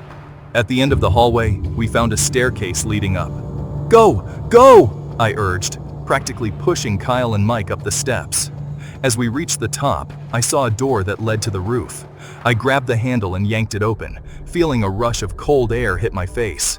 We stumbled out onto the rooftop, panting and sweating, but safe. For now. Behind us, the door slammed shut, and I could hear the faint sound of applause. I looked over the edge of the roof and saw the audience, filled with ghostly figures, all clapping and cheering. I felt my heart skip a beat. "We need to leave," I whispered. "We need to get out of here now." We climbed down the fire escape and ran as fast as we could, not stopping until we were far from the theater. When we finally looked back, the lights were still on, and in the window, I could see the woman in white, her eyes following us, waiting for us to return. I never went back to Whitmore Theater after that day, but sometimes, in the dead of night, I hear the sound of applause echoing in my ears, and I can still feel those cold eyes watching me, waiting for me to come back. The Phantom Station. I'm not easily scared. As a journalist, I've spent years chasing stories in some of the creepiest, most desolate places imaginable. But the night I decided to explore the abandoned Pinewood Station, I felt something I hadn't felt in years. Dread. It was around 10 p.m. when I arrived at the old railway line that snaked through the hills of the Appalachians. The fog was thick, hanging low over the tracks like a heavy curtain. I parked my car just off the road, grabbed my flashlight, camera, and recorder, and set off down the overgrown path that led to the station. Locals had warned me about Pinewood Station. They called it the Ghost Station. According to them, on foggy nights, you could hear the whistle of a train that hadn't run in over a century. They swore the place was haunted by the souls of those who had died in a tragic train crash in the early 1900s. but I didn't buy it. I figured it was just another ghost story, another tale to keep kids and curious people like me away. As I walked, the fog grew thicker and the air grew colder. I could barely see a few feet in front of me, and the crunch of my boots on the gravel seemed unnaturally loud. "Just keep going," I whispered to myself, trying to shake off the unease that had settled in my stomach. After a few more minutes, I finally saw it. Pinewood Station. It was a crumbling, forgotten structure, half hidden by the fog and overgrown vines. The roof was sagging, and most of the windows were shattered. The old sign, barely hanging on by a rusty nail, creaked softly in the wind. I switched on my camera and started recording. "All right, here we are at Pinewood Station," I said, my voice barely above a whisper. "Locals claim this place is haunted by the spirits of a train crash that happened over 100 years ago. Tonight, we're going to find out if there's any truth to those rumors." I walked toward the platform, shining my flashlight around. The beams of light cut through the fog, revealing a desolate scene. Weeds grew up between the cracks in the concrete, and the old ticket booth was rotting away. The only sound was the wind whispering through the trees. I moved closer to the tracks, carefully stepping over the rusty rails. "Nothing here," I muttered, feeling a bit disappointed. "Just an old forgotten station." But then I heard it, a faint sound, so distant that I almost thought I'd imagined it. A whistle, a train whistle. I froze, my heart pounding in my chest. "No way," I whispered, turning up the volume on my recorder. "That can't be." The sound grew louder, clearer. It was unmistakable now. The long, mournful whistle of a train, coming closer. I turned my head, looking down the tracks into the thick fog. The air was suddenly colder, and I could feel the ground vibrating beneath my feet. I took a step back, my mind racing. This has to be a prank, I thought. But who would go to such lengths in the middle of nowhere? "Hello?" I called out, my voice echoing back at me. "Is anyone there?" No answer, just the fog and that whistle getting louder and louder. And then, out of the mist, I saw it. A train, a massive, old-fashioned steam engine, chugging down the tracks toward me. I blinked, convinced I was seeing things, but there it was. The train was barely visible, like a shadow moving through the fog, but I could see the dim glow of its headlight cutting through the darkness. I stumbled back, almost tripping over my own feet. "What the hell?" I muttered, raising my camera to capture the impossible sight. The train was moving slowly, its wheels screeching on the rusty tracks, and as it drew closer, I could see figures inside. Passengers dressed in old-fashioned clothes staring out of the windows with blank expressions. Their faces were pale, almost translucent, and their eyes were dark and hollow. "Oh my God," I breathed, my hands shaking as I held the camera. This can't be real." The train slowed to a stop right in front of me, and for a moment everything was silent. Then, with a loud creak, the doors slid open. I held my breath, waiting, watching. A figure stepped out, a man in a conductor's uniform, his face partially obscured by the brim of his cap. He raised a lantern, its dim light flickering in the fog. "All aboard for the final journey," he called out, his voice low and gravelly, echoing through the night air. I felt a chill run down my spine. No, this isn't happening," I whispered to myself. "This can't be happening." The conductor turned his head, and for the first time, I saw his face. His skin was pale, almost gray, and his eyes were empty, hollow, like they were missing something essential. He stared directly at me, and a slow, eerie smile spread across his face. "Come on now," he said softly, beckoning with one hand. "We've been waiting for you." My feet felt like they were glued to the ground. I couldn't move, couldn't breathe. The conductor took a step closer, and I could hear a faint buzzing sound like static, growing louder in my ears. Suddenly, A hand grabbed my shoulder. I spun around, startled, but there was no one there. "Who's there?" I shouted, my voice breaking with fear. I turned back to the train, but the conductor was gone. In his place stood a woman, dressed in a long white gown. Her hair hung around her face in wet, tangled strands, and her eyes were filled with a deep, aching sadness. "Have you seen my son?" she asked, her voice barely more than a whisper. He never got off the train." I took a step back, my heart hammering in my chest. "I don't know what you're talking about," I stammered. I'm just here to..." The woman stepped closer, her hand reaching out toward me. "Please, She begged, tears streaming down her face. help me find him." I felt a wave of cold wash over me, so intense that it took my breath away.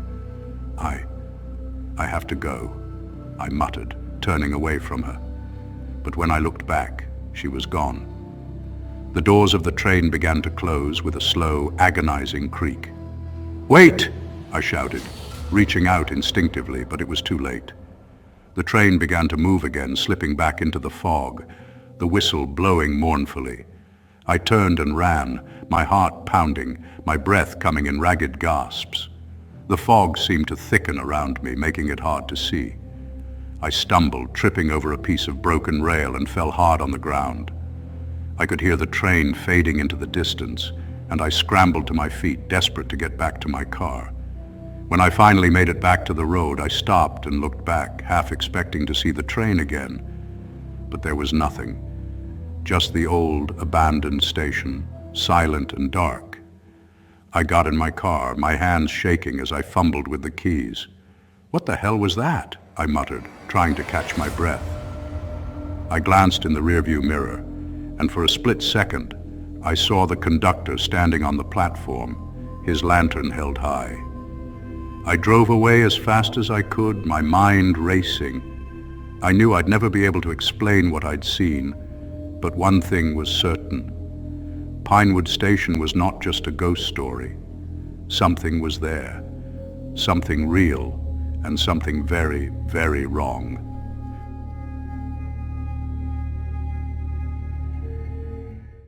It all started with a call I somehow knew would change my life. I was in a small town in rural Kansas, working on a project that needed my full attention, when my phone rang. It was my wife, and her voice had a tone of urgency that chilled me to the bone. "Our son is sick. I'm taking him to the hospital," she said, her voice trembling. Without a second thought, I dropped everything and decided to drive home. It was a long drive, over 4 hours. If I left immediately, I'd reach Wichita around 4 a.m. But how could I wait, knowing my son was in the hospital? The only thing that mattered was getting to him.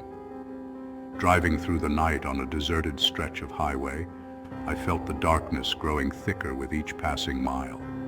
The headlights seemed to lose their battle against the blackness. The road was completely empty, without a single car in sight. I muttered to myself, trying to shake off the fear. Don't think about it. I just need to get to Wichita before it's too late. But the darkness seemed to swallow the road, and my only companions were the hum of the engine and my anxious thoughts about my son. Suddenly, out of the corner of my eye, I spotted a faint light ahead. It wasn't a car's headlight or a street lamp. As I got closer, I saw a young woman standing by the side of the road, waving frantically for help. She looked out of place, an eerie sight that sent a chill down my spine. God, I'm the one who needs help, I muttered as I drove past her. But the desperate look on her face filled me with guilt. I couldn't just drive on. I pulled over, took a deep breath, and backed up to where she was standing. "Miss, what are you doing out here in the middle of nowhere?" I asked. My car broke down, and I haven't seen anyone for hours. She replied, her voice quivering. "Where are you headed?" I asked. Kansas City. She answered, sounding relieved. "Hop in. I'm heading that way," I replied. She was young, pretty, dressed like she'd come from a party. Despite that, she didn't seem drunk. I was exhausted, my mind occupied with thoughts of my son. I avoided looking at her, not wanting to seem impolite, and kept the conversation to a minimum. All I wanted was silence to sort out my thoughts. She broke the silence. Your car is nice. I gave a quick smile and said, "Thanks."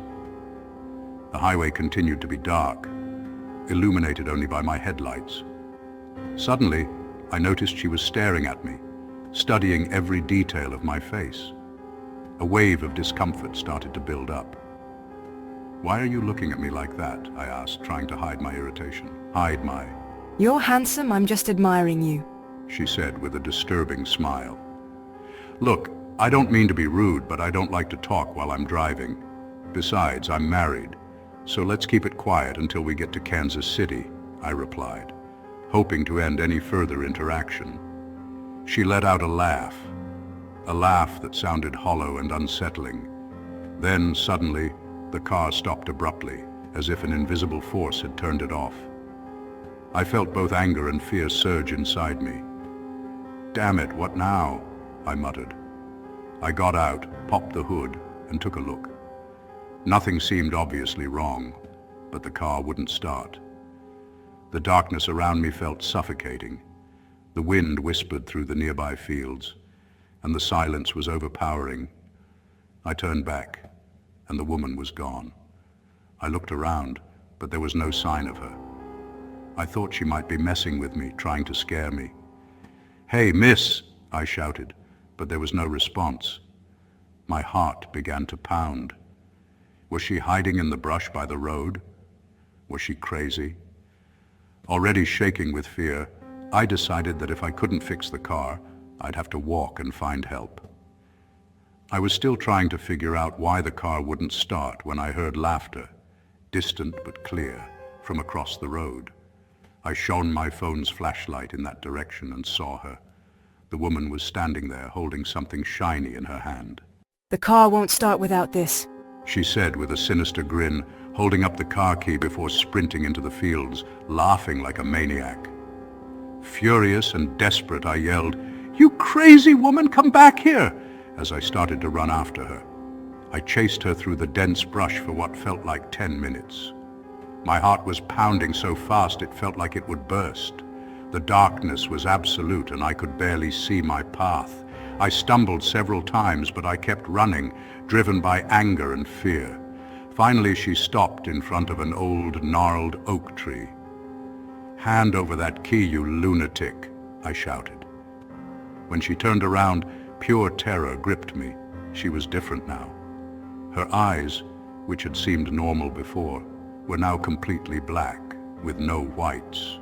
Her skin was as pale as a corpse, with blood seeping from various wounds. But the most horrifying thing was that she wasn't walking, she was floating.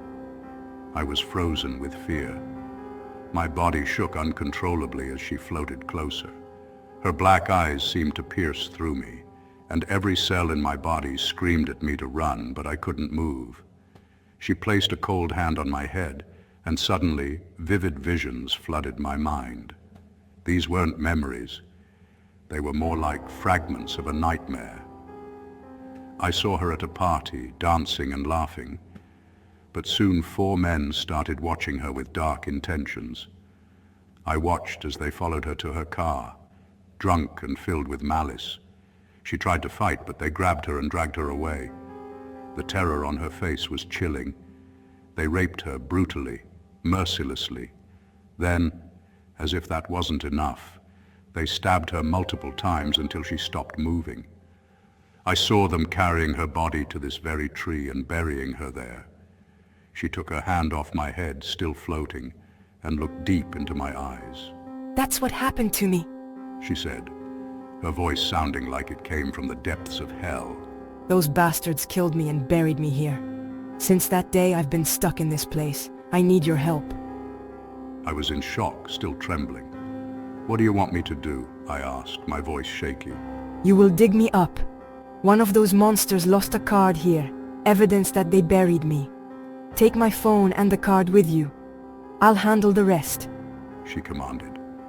I asked, still in disbelief, "And the body? Should I call the police?" She laughed coldly. "The police won't do anything. They might arrest them, but they'll be out in no time. You will call the police, yes, but not now. You'll know when the time is right. And then, just like that, she vanished. I found a shovel lying next to the tree. She must have left it there for me. Though fear gripped my heart, I began to dig. Every thrust into the ground made my heart race faster. Finally, I uncovered a skeleton wrapped in torn clothes. My breathing was rapid, but I kept going. Among the bones, I found a cell phone, and after a few more minutes, a business card. It read, "Michael Foster, attorney." I returned to the car, my heart still pounding. To my shock, she was sitting in the passenger seat, waiting for me. You can thank me later, she said, touching my forehead softly. The next thing I knew, I blacked out. I woke up with a bright light shining in my face. I blinked several times, trying to figure out where I was. The light was coming from a flashlight, and as I focused, I realized it was a security guard. He was looking at me with a puzzled expression. "Sir, you can't sleep here," he said in a firm but gentle tone. Still groggy, with my heart racing, I tried to reply, "Sorry, my car broke down," and my voice trailed off as I looked around. I was parked in a familiar street, right outside a hospital in Kansas City. My heart leaped. How had I gotten here? The guard continued, "And you can't park here in front of the hospital." My mind was swirling with confusion. I looked at him and asked, "What time is it?" He replied without hesitation, 1 a.m. My whole body went cold. I had left the town in Kansas around midnight. It was impossible to have made it to the hospital so quickly. It should have taken at least 4 hours. My mind flooded with questions. She helped me, I thought, a chill running down my spine. I thanked the security guard and rushed inside the hospital. When my wife saw me, she looked both shocked and relieved. How did you get here so fast? She asked, a mixture of anxiety and disbelief in her eyes. "I'll explain later. How's Ethan?" I replied, deflecting the question. She smiled and said, He's doing better now. The following day, still haunted by the events of the previous night, I scheduled an appointment with the attorney whose name was on the business card, Michael Foster. As I entered his office, a jolt of recognition hit me. The man in front of me was the same face I had seen in the visions. His expression was one of wary curiosity. "How can I assist you? Please tell me everything," he said in a calm, professional manner. I didn't respond. Instead, I pulled the card from my pocket and laid it on his desk. "You dropped this," I said icily, placing the woman's phone beside it. He stared at me, a mix of surprise and unease in his eyes, trying to make sense of what was happening. Before he could say another word, I turned and walked out. As I exited, I heard a muffled scream from inside the office, a scream filled with sheer terror.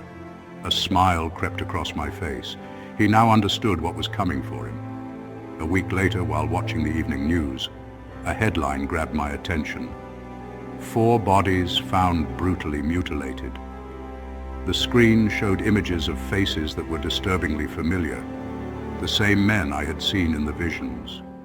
They had been tortured, their limbs severed, left to die in agony. Her vengeance had been fulfilled. I remembered her words, "You will know when to call the police." It all made sense now. She had exacted her revenge, waiting for the perfect moment to carry out her justice. I picked up my phone, dialed a number from a burner phone, and reported anonymously, "There's a body buried under a large oak tree off County Road 38. I didn't wait for questions, I just hung up. As I did, a cold breeze brushed against me, as if she were there, whispering a silent thank you. Finally, she could rest in peace. She had been avenged. And although I knew I had played a part in this dark circle of retribution, I felt a strange relief that the nightmare was over. Yet every night when I close my eyes, I can't shake the memory of her hollow stare and those black, endless eyes watching me, as if, even now in her peace, she still lingers, waiting for just one more favor. From the moment I entered the airport, An uneasy feeling clung to me. The bustling terminal was alive with activity. Families reuniting, business people rushing to catch flights, and children dragging colorful suitcases. Yet, amid all this life and movement, I felt disconnected, as if I were watching everything through a pane of glass. The fluorescent lights overhead buzzed faintly, casting a cold, sterile glow that seemed to seep into my skin. I adjusted my bag on my shoulder and tried to breathe deeply, but my chest felt tight, constricted. It wasn't just the usual anxiety of flying. It was something deeper, more visceral, like an invisible hand pressing against my heart. My eyes darted around, catching glimpses of people's faces. They seemed blurred, distant, almost unreal. I noticed a man in a suit pacing back and forth, talking into his phone, his voice a sharp, urgent whisper. Nearby, a little girl clung to her mother's leg, staring wide-eyed at the vast airport hall with a mixture of curiosity and fear. Everyone was preoccupied with their own lives, their own worries, and yet I felt an overwhelming sense of dread, as if some unseen force had singled me out. My stomach churned with nausea, not the kind you get from hunger or illness, but something more profound, an instinct, a primal warning that I shouldn't be here. I tried to push these thoughts aside as I approached the check-in counter.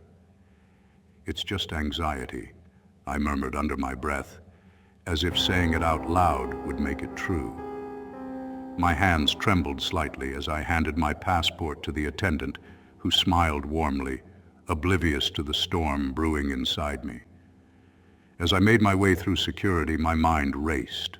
I went over every detail of my trip, double-checking my ticket, confirming my seat, even checking the flight status one last time on my phone. All was in order, yet I couldn't shake the feeling that something terrible was about to happen. While waiting to board, I tried to distract myself by watching the other passengers. A middle-aged woman with a floral scarf was leafing through a travel magazine. A young couple whispered excitedly, heads close together, sharing a set of earbuds. Near the window, an elderly man in a worn brown coat stared out at the tarmac, his face a mask of quiet contemplation. Everyone seemed so ordinary, and yet the sense of foreboding gnawed at me, growing stronger with every passing minute. The boarding announcement came over the PA system, a crackling voice that made me jump. I swallowed hard, clutching my boarding pass. As I walked toward the gate, the feeling of unease tightened like a noose around my chest.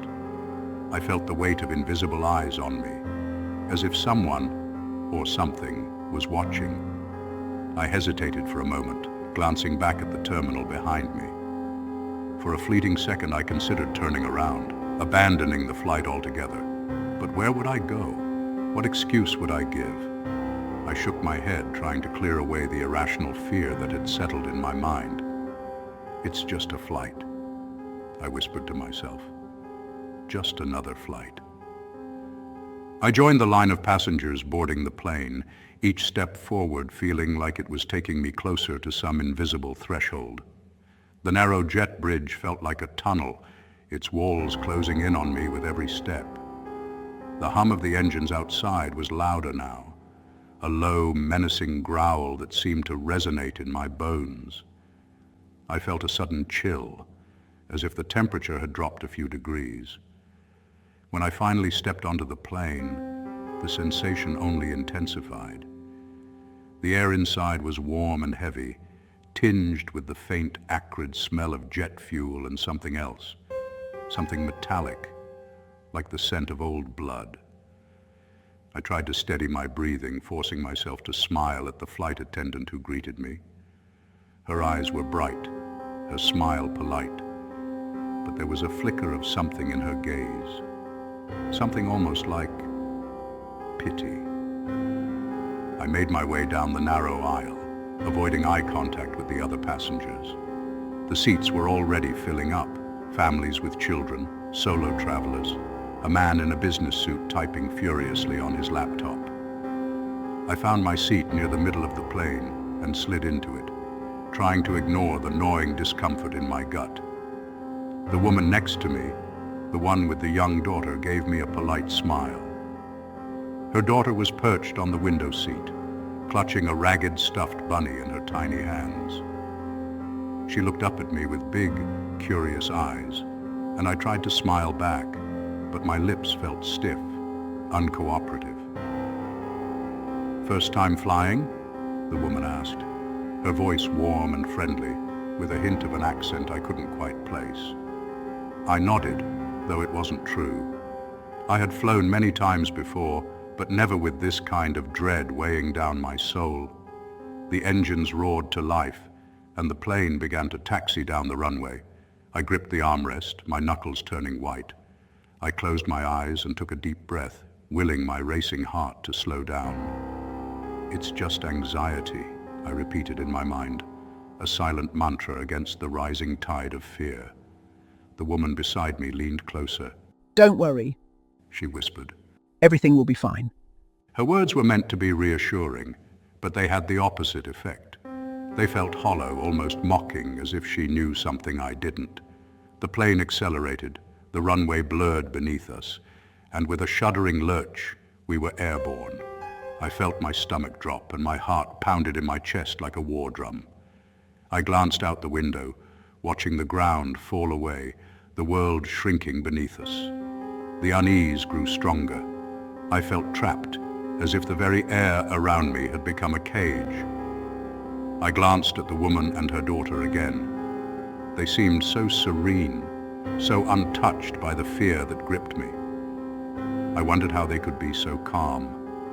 As the plane leveled off, I closed my eyes, hoping to find some small measure of peace in sleep. My body was exhausted, drained from the constant tension, and despite everything, I felt myself slipping into unconsciousness. But even in sleep, there was no escape from the darkness that loomed over me. Sleep came reluctantly, like a thick, oppressive fog settling over my mind. Even as I drifted off, I could feel my body tense, every muscle coiled and ready for something. What, I didn't know. In the darkness behind my closed eyes, images flickered like a broken film reel, flashes of lightning, twisting metal, faces contorted in terror. I could hear a distant, rhythmic thumping, a heartbeat maybe, or something mechanical, something insidious. The dream, or whatever it was, deepened. I found myself standing in a narrow hallway, its walls stretching infinitely in either direction. The ground beneath my feet was soft, like walking on a thick carpet, but every step felt heavy, as if I was sinking into the earth. The air was thick with a fog that smelled of smoke and something else, something faintly sweet, like rotting fruit. I turned around looking for an exit, but there was nothing, just endless, dimly lit space. Panic began to claw at my throat. My heart raced and I could feel the cold sweat trickling down my spine. I moved forward, each step echoing in the emptiness around me. My footsteps grew louder, more frantic, until they were drowned out by a deafening roar, a sound that seemed to come from everywhere at once. I jolted awake, my heart pounding against my ribs. For a moment I couldn't remember where I was. The dream clung to me like a shroud, the images still vivid in my mind. I took a deep breath, trying to steady myself. I could feel the vibrations of the engines through my seat, a constant low hum that felt almost like a pulse. I glanced around, disoriented. The cabin lights were dim, casting long shadows on the walls. Most of the passengers were asleep or lost in their own thoughts. The woman next to me was whispering softly to her daughter, who had fallen asleep with her head resting against the window. I tried to find comfort in their presence, but the uneasy feeling was still there, stronger than ever. Then it started. At first, it was just a slight tremor, barely noticeable. I thought it might be my imagination, a lingering effect of the nightmare. But then, the tremor grew into a shudder, and the plane seemed to lurch sideways as if something had hit it from below. My stomach flipped. and I gripped the armrest tighter. The overhead lights flickered, and the intercom crackled to life. A calm, measured voice spoke. Ladies and gentlemen, this is your captain speaking. We are experiencing some unexpected turbulence. Please remain seated with your seatbelts fastened. We will keep you updated. Turbulence. That's all it was, I told myself. Just turbulence. I'd been through turbulence before, but this was different. The plane shuddered again, more violently this time, and I could hear the rattling of the overhead bins, the clatter of loose objects in the galley. I looked around, trying to gauge the other passengers' reactions. Some looked concerned, gripping their armrests, while others seemed oblivious, lost in their own worlds. The woman beside me gave me a reassuring smile, but her eyes betrayed a hint of fear. The plane began to rock, first gently, then with increasing intensity. The seatbelt sign blinked on with a ding, and the cabin crew moved quickly down the aisle, checking to ensure everyone was seated and strapped in. I could feel the tension in the air, a collective unease spreading through the cabin like an invisible wave. I closed my eyes again, trying to block out the noise, the vibrations, the unsettling feeling that something was terribly wrong. But the noises grew louder, the groan of the plane's metal frame, the soft, frightened murmurs of passengers, and somewhere in the background, a low, steady beeping sound. Then, a loud, thunderous crack echoed through the cabin, followed by a sudden, violent jolt that sent the plane veering sideways. My eyes snapped open, and I saw a flash of lightning outside the window, illuminating the dark clouds that surrounded us.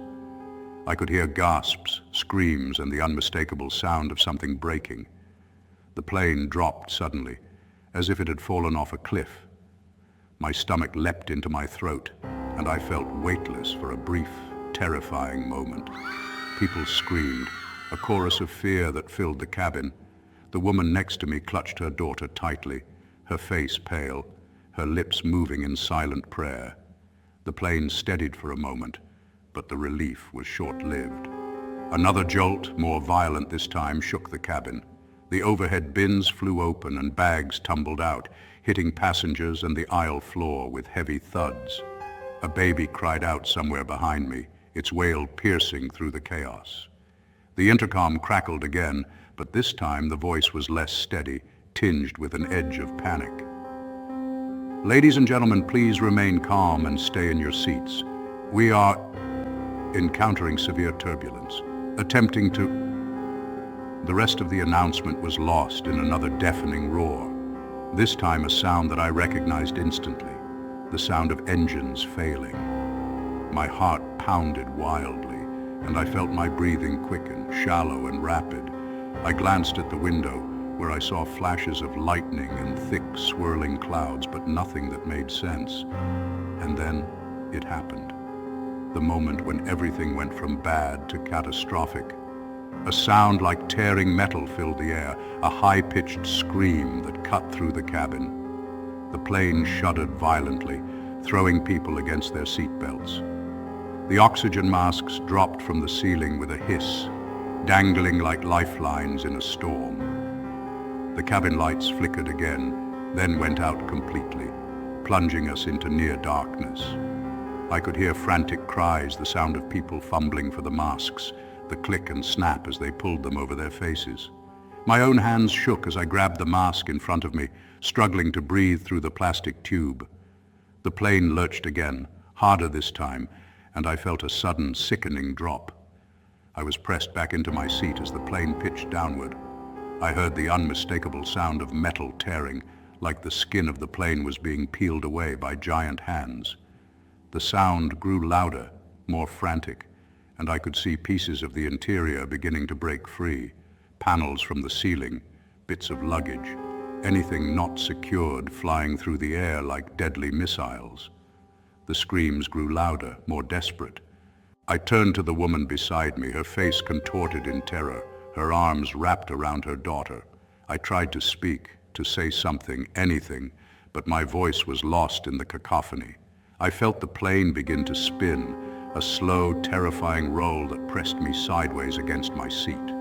The force was immense, pulling at my limbs, threatening to tear me apart. I gripped the armrest so hard my knuckles went white, my nails digging into the fabric. I could hear the wind howling outside, a banshee wail that filled the cabin. The lights flickered back on, but it was a cruel mockery of normalcy. I saw the woman next to me mouthing words I couldn't hear, her eyes wide with terror. Her daughter was crying, her small hands gripping her mother's arm. A few rows ahead, a man was frantically trying to unbuckle his seatbelt, his face a mask of panic. Another violent jolt, and the plane seemed to split in two. I heard the gut-wrenching sound of metal tearing apart, and I knew in that instant that the fuselage was breaking open. Cold air rushed in, and I felt a sudden, overwhelming pressure, as if my body was being squeezed by an invisible hand. I looked out the window and saw the night sky, vast and empty, filled with debris and falling bodies. The earth below was a dark, formless mass, rushing up to meet us. I tried to scream, but no sound came out. The plane was spinning faster now, a deadly spiral that pulled everything loose into the void. I turned to the woman beside me, reaching out instinctively, but in that instant the fuselage ripped open beside her, and she and her daughter were sucked out, vanishing into the darkness with a horrifying swiftness. The scream that escaped my lips was raw and primal, but it was swallowed by the wind and the roar of the engines failing. All around me, chaos reigned. Passengers were being ripped from their seats, disappearing into the gaping hole that had opened in the side of the plane. The floor seemed to vanish beneath my feet, and I could feel the icy wind biting at my skin, pulling me toward the void. I clung to the armrest with all the strength I could muster, but it was futile. The force was too great, too relentless. My fingers slipped, and I felt myself being lifted, weightless, into the air. For a moment I floated, suspended in the chaos, everything around me moving in slow motion. I saw the faces of the other passengers, frozen in terror, their eyes wide and mouths open in silent screams. I saw the debris spinning around us, seats, bags, pieces of the plane, all caught in the same deadly dance. And then, with a final sickening lurch, I was sucked out into the night sky. The freezing air hit me like a wall, knocking the breath from my lungs. The roar of the wind was deafening, a relentless, howling scream that filled my ears and drowned out every other sound. I tumbled through the air, weightless, disoriented, spinning wildly in the dark void. My heart pounded so hard it felt like it might burst through my chest. For a moment, I was overwhelmed by the sensation of falling, the ground rushing up toward me, an impossibly fast blur of color and light. I fought to breathe, each gulp of air freezing my throat, my lungs burning with the cold. My mind was a whirlwind of panic, struggling to process what was happening. The plane was a shattered carcass above me, pieces of it scattered across the sky, mingling with the debris of the torn fuselage. I could see bodies tumbling through the air like rag dolls, arms and legs flailing, mouths open in silent screams. The world was a nightmare of chaos and destruction. Then, in the midst of the spinning and tumbling, I felt a strange stillness. My body seemed to hang in the air for a moment, suspended in the vast emptiness of the sky. The sensation was almost peaceful, a fleeting second of calm in the middle of an unimaginable storm. But the calm was deceptive, cruel. My mind screamed that I was still falling, still plummeting towards certain death. I twisted in the air, trying to see the ground below, but it was lost in the darkness, hidden beneath a thick blanket of clouds. I knew that I was high, impossibly high, and that the ground was rushing up toward me at a speed I couldn't comprehend. The cold wind whipped around me, biting at my skin, tearing at my clothes. I felt my body start to numb, the sensation slipping away from my fingers and toes, spreading like ice through my limbs. I fought to stay conscious, to keep my eyes open, but the cold was relentless, seeping into my bones. Then in the midst of the terror, a thought surfaced, a single clear thought that cut through the chaos. This is it. This is how I die. And in that moment, a strange calm settled over me. The panic ebbed away, replaced by a cold, detached clarity. I was going to die. There was no escaping it, no denying it. The realization was both terrifying and strangely liberating. I felt a sense of acceptance wash over me, a resignation to the inevitable. I closed my eyes, bracing for the impact, waiting for the moment when everything would end. The roar of the wind grew louder, drowning out every other sound, until it was the only thing I could hear. The cold seeped deeper into my skin, my bones, until I felt nothing at all. I opened my eyes one last time, looking up at the vast, endless sky above me, the stars scattered like shards of broken glass. And then, darkness. When I hit the ground, I felt nothing. No pain, no impact, just an eerie, weightless sensation, like floating in water. I expected to wake up in agony, every bone in my body shattered, but instead there was nothing. Just a strange, hollow emptiness. I opened my eyes, expecting darkness, but was instead greeted by an expanse of light, soft and golden, like the first light of dawn.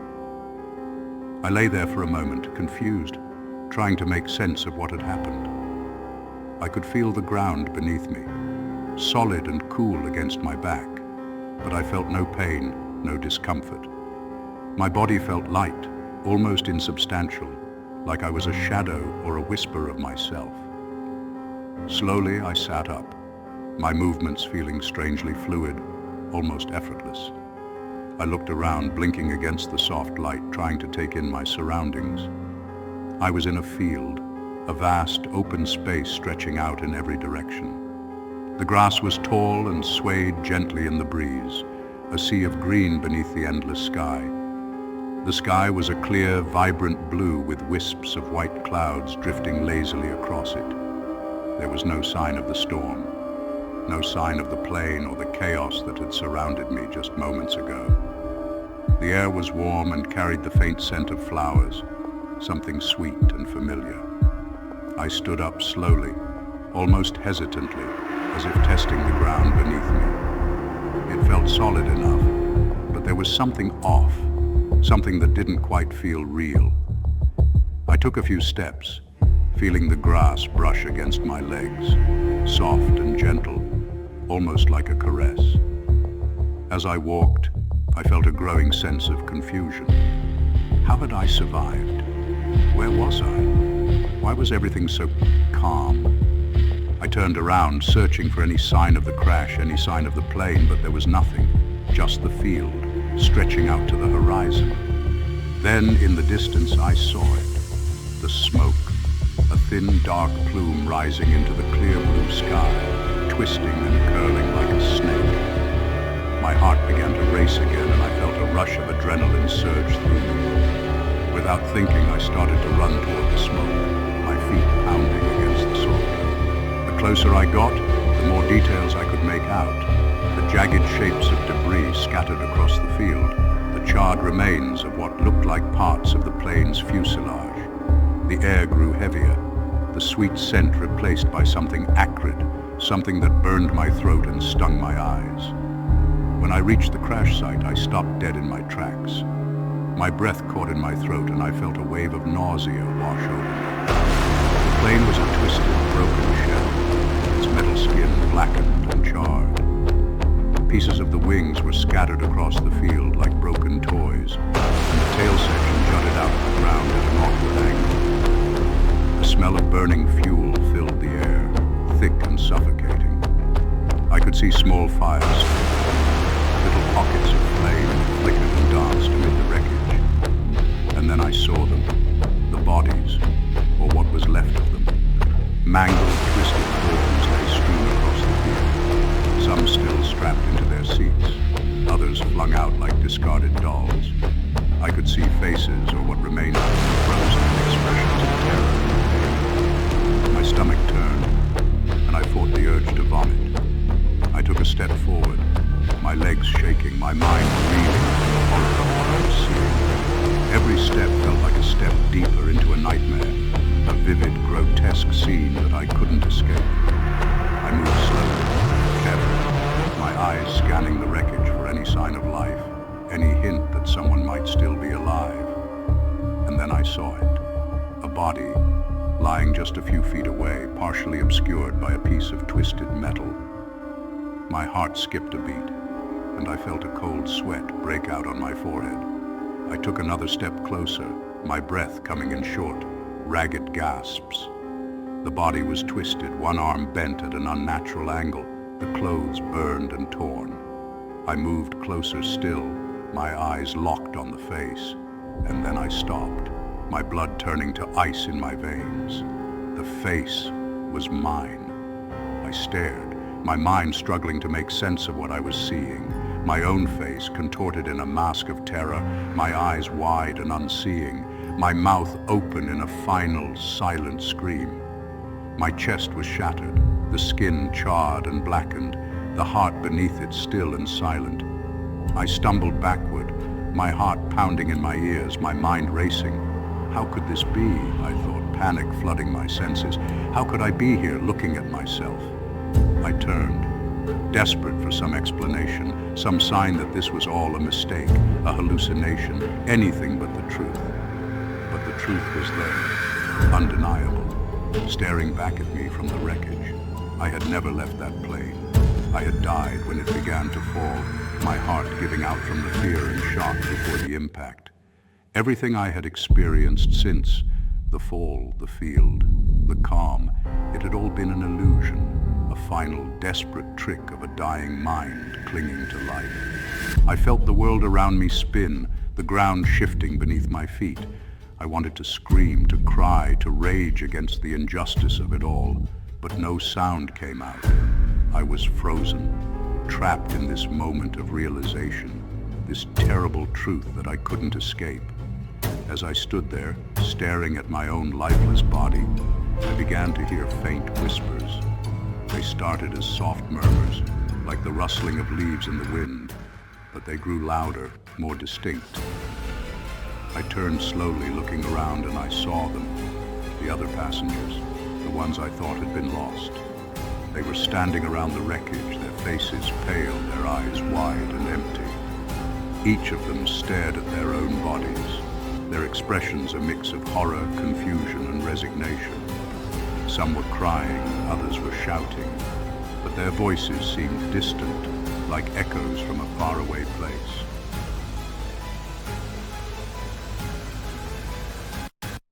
I was sitting in the command tent, going over maps and operation plans, when the radio crackled with static, followed by a tense voice. Captain Miller, do you read me? We have a new mission for your team. It was the command center, and from the urgency in the voice, I knew something was wrong. Before I could respond, the radio cut out again. The static buzzed, mixed with broken words, as if something was interfering with the signal. Understood, sir. What's the objective? I asked, trying to get more details. You need to investigate the disappearance of Alpha Squad. They haven't returned from their recon mission in the northern mountains. We need eyes on the ground immediately. I glanced at my men. I knew this mission would be different. Something in my gut told me we were heading into dangerous territory, a place where the rules of conventional warfare didn't apply. You heard that? Gear up. We leave in 5 minutes. Stay sharp. We don't know what we'll find out there. Sergeant Lewis, my second in command, tried to lighten the mood with a joke, but even his voice carried a different weight this time. Captain, seems like we're always the lucky ones chosen to handle the stuff no one else wants, he said, forcing a smile. I looked at him with a serious expression. This time, Lewis, it's not about luck. As we advanced through the mountain trails, silence became a constant presence. The wind seemed to whisper things we couldn't quite understand. I looked up. The clouds closed in like a dark curtain, swallowing the sun's light. The temperature plummeted as we got closer to the mountains. My men were quiet, alert, each lost in their own thoughts. Captain, do you hear that? Asked Private Emily, the youngest on the team. There was fear in his voice. Hear what, Emily? I replied, trying to stay focused. It's like whispering, but I can't make out the words. she said, looking around with wide eyes. Before I could answer, the radio crackled again. Heavy interference, but there was something there, a sound like a muffled scream, followed by a deafening silence. It felt like someone was trying to warn us, but the words were distorted, unrecognizable. "Keep moving," I ordered. "We're almost there." That's when we saw the cave. It was enormous, its entrance a gaping mouth that exhaled darkness. A chill ran down my spine. This cave wasn't on any map. It looked ancient, like it had been there for millennia, hiding secrets no one should uncover. "This doesn't look natural, Captain," commented Lewis, his voice tense. "Stay in formation and move cautiously. Something's not right here." Crossing the cave's entrance, the air grew thick and heavy, as if the very atmosphere were against us. Each breath felt labored. The foul stench of rotting flesh and clotted blood was so intense, it made me nauseous. My men exchanged nervous glances. I had smelled death before, but this was different. It was as if the cave itself was soaked in the horrors of past events. Captain, look at this. Called Private Adams, pointing at something on the ground. Ripped backpacks, crushed helmets, and to our horror, human bones were scattered everywhere. The walls were stained with dried blood, and there were deep marks, like something had dragged its victims deeper into the darkness. "Everyone stay in formation, eyes open," I shouted, trying to maintain composure. But the tension was palpable. We were surrounded by death. This wasn't done by humans. Whispered Emily, staring at the marks on the walls. Something big killed these men. Before I could reply, a deep roar echoed through the cave, vibrating within our bones. It seemed to come from all directions at once, as if the cave itself were alive. The guttural sound was unlike anything we'd ever heard on any battlefield. My men were paralyzed. "What was that?" Lewis shouted, visibly panicking. "Everyone in position. Prepare to engage," I commanded. The tension in the air reached its peak. Suddenly, from the shadows, a colossal figure emerged. It was a creature with reddish, filthy fur, teeth as sharp as blades, and yellow eyes that burned with an indescribable fury. It stood over 13 feet tall and held an improvised spear in one hand. In the other, it carried a piece of human flesh, still bleeding. This can't be real," shouted Emily, her voice trembling. The creature let out a roar that reverberated throughout the cave. Before any of us could react, it attacked. With a single blow, it lifted Adams off the ground and impaled him with the spear, slamming him against the wall. The sound of bones breaking was brutal. There was no time for screams. He was dead before he knew what hit him. "Fire! Open fire now!" I shouted, and everyone began firing. The bullets struck the creature, but it only roared in anger, as if the weapons were mere mosquito bites. It charged at us with a savage fury, moving with impossible agility for something its size. Lewis tried to retreat, but the giant reached him in a single leap. With a brutal motion, it slammed Lewis to the ground, leaving a trail of blood. I saw the fear in Emily's eyes as she ran towards the cave entrance, but she slipped on a bone and fell. Before I could do anything, the creature was upon her. "Captain, please help me!" Emily screamed, her voice filled with desperation. But there was nothing I could do. The creature grabbed her by the head and lifted her into the air. Her screams were silenced when her skull was crushed with inhuman strength. My heart raced, but I knew panic couldn't take over. "Retreat! Everyone, fall back now!" I ordered, trying to buy some time. I tossed a grenade towards the creature and ran for the exit. The explosion shook the cave, sending dust and rocks flying, but it wasn't enough to stop it. I could hear the giant's heavy steps behind me, getting closer with each stride. When I finally reached the light outside, gasping and covered in dust, I looked back and saw the monstrous silhouette emerging from the cave's darkness, its body covered in blood. This wasn't just any being. It was something ancient, a remnant of a forgotten time, a predator that didn't belong to our world. I knew my mission had changed. Survival was no longer the goal. I had to warn others. I had to prevent more lives from being taken by that hellish creature. I ran down the mountain, hearing the echo of the creature's footsteps close behind. When I finally made it back to the base, my men greeted me with looks of shock. I was covered in blood, and the desperation on my face spoke louder than any words. They tried to ask questions, but I could barely speak. I kept repeating one thing: "It's not human. We can't fight it."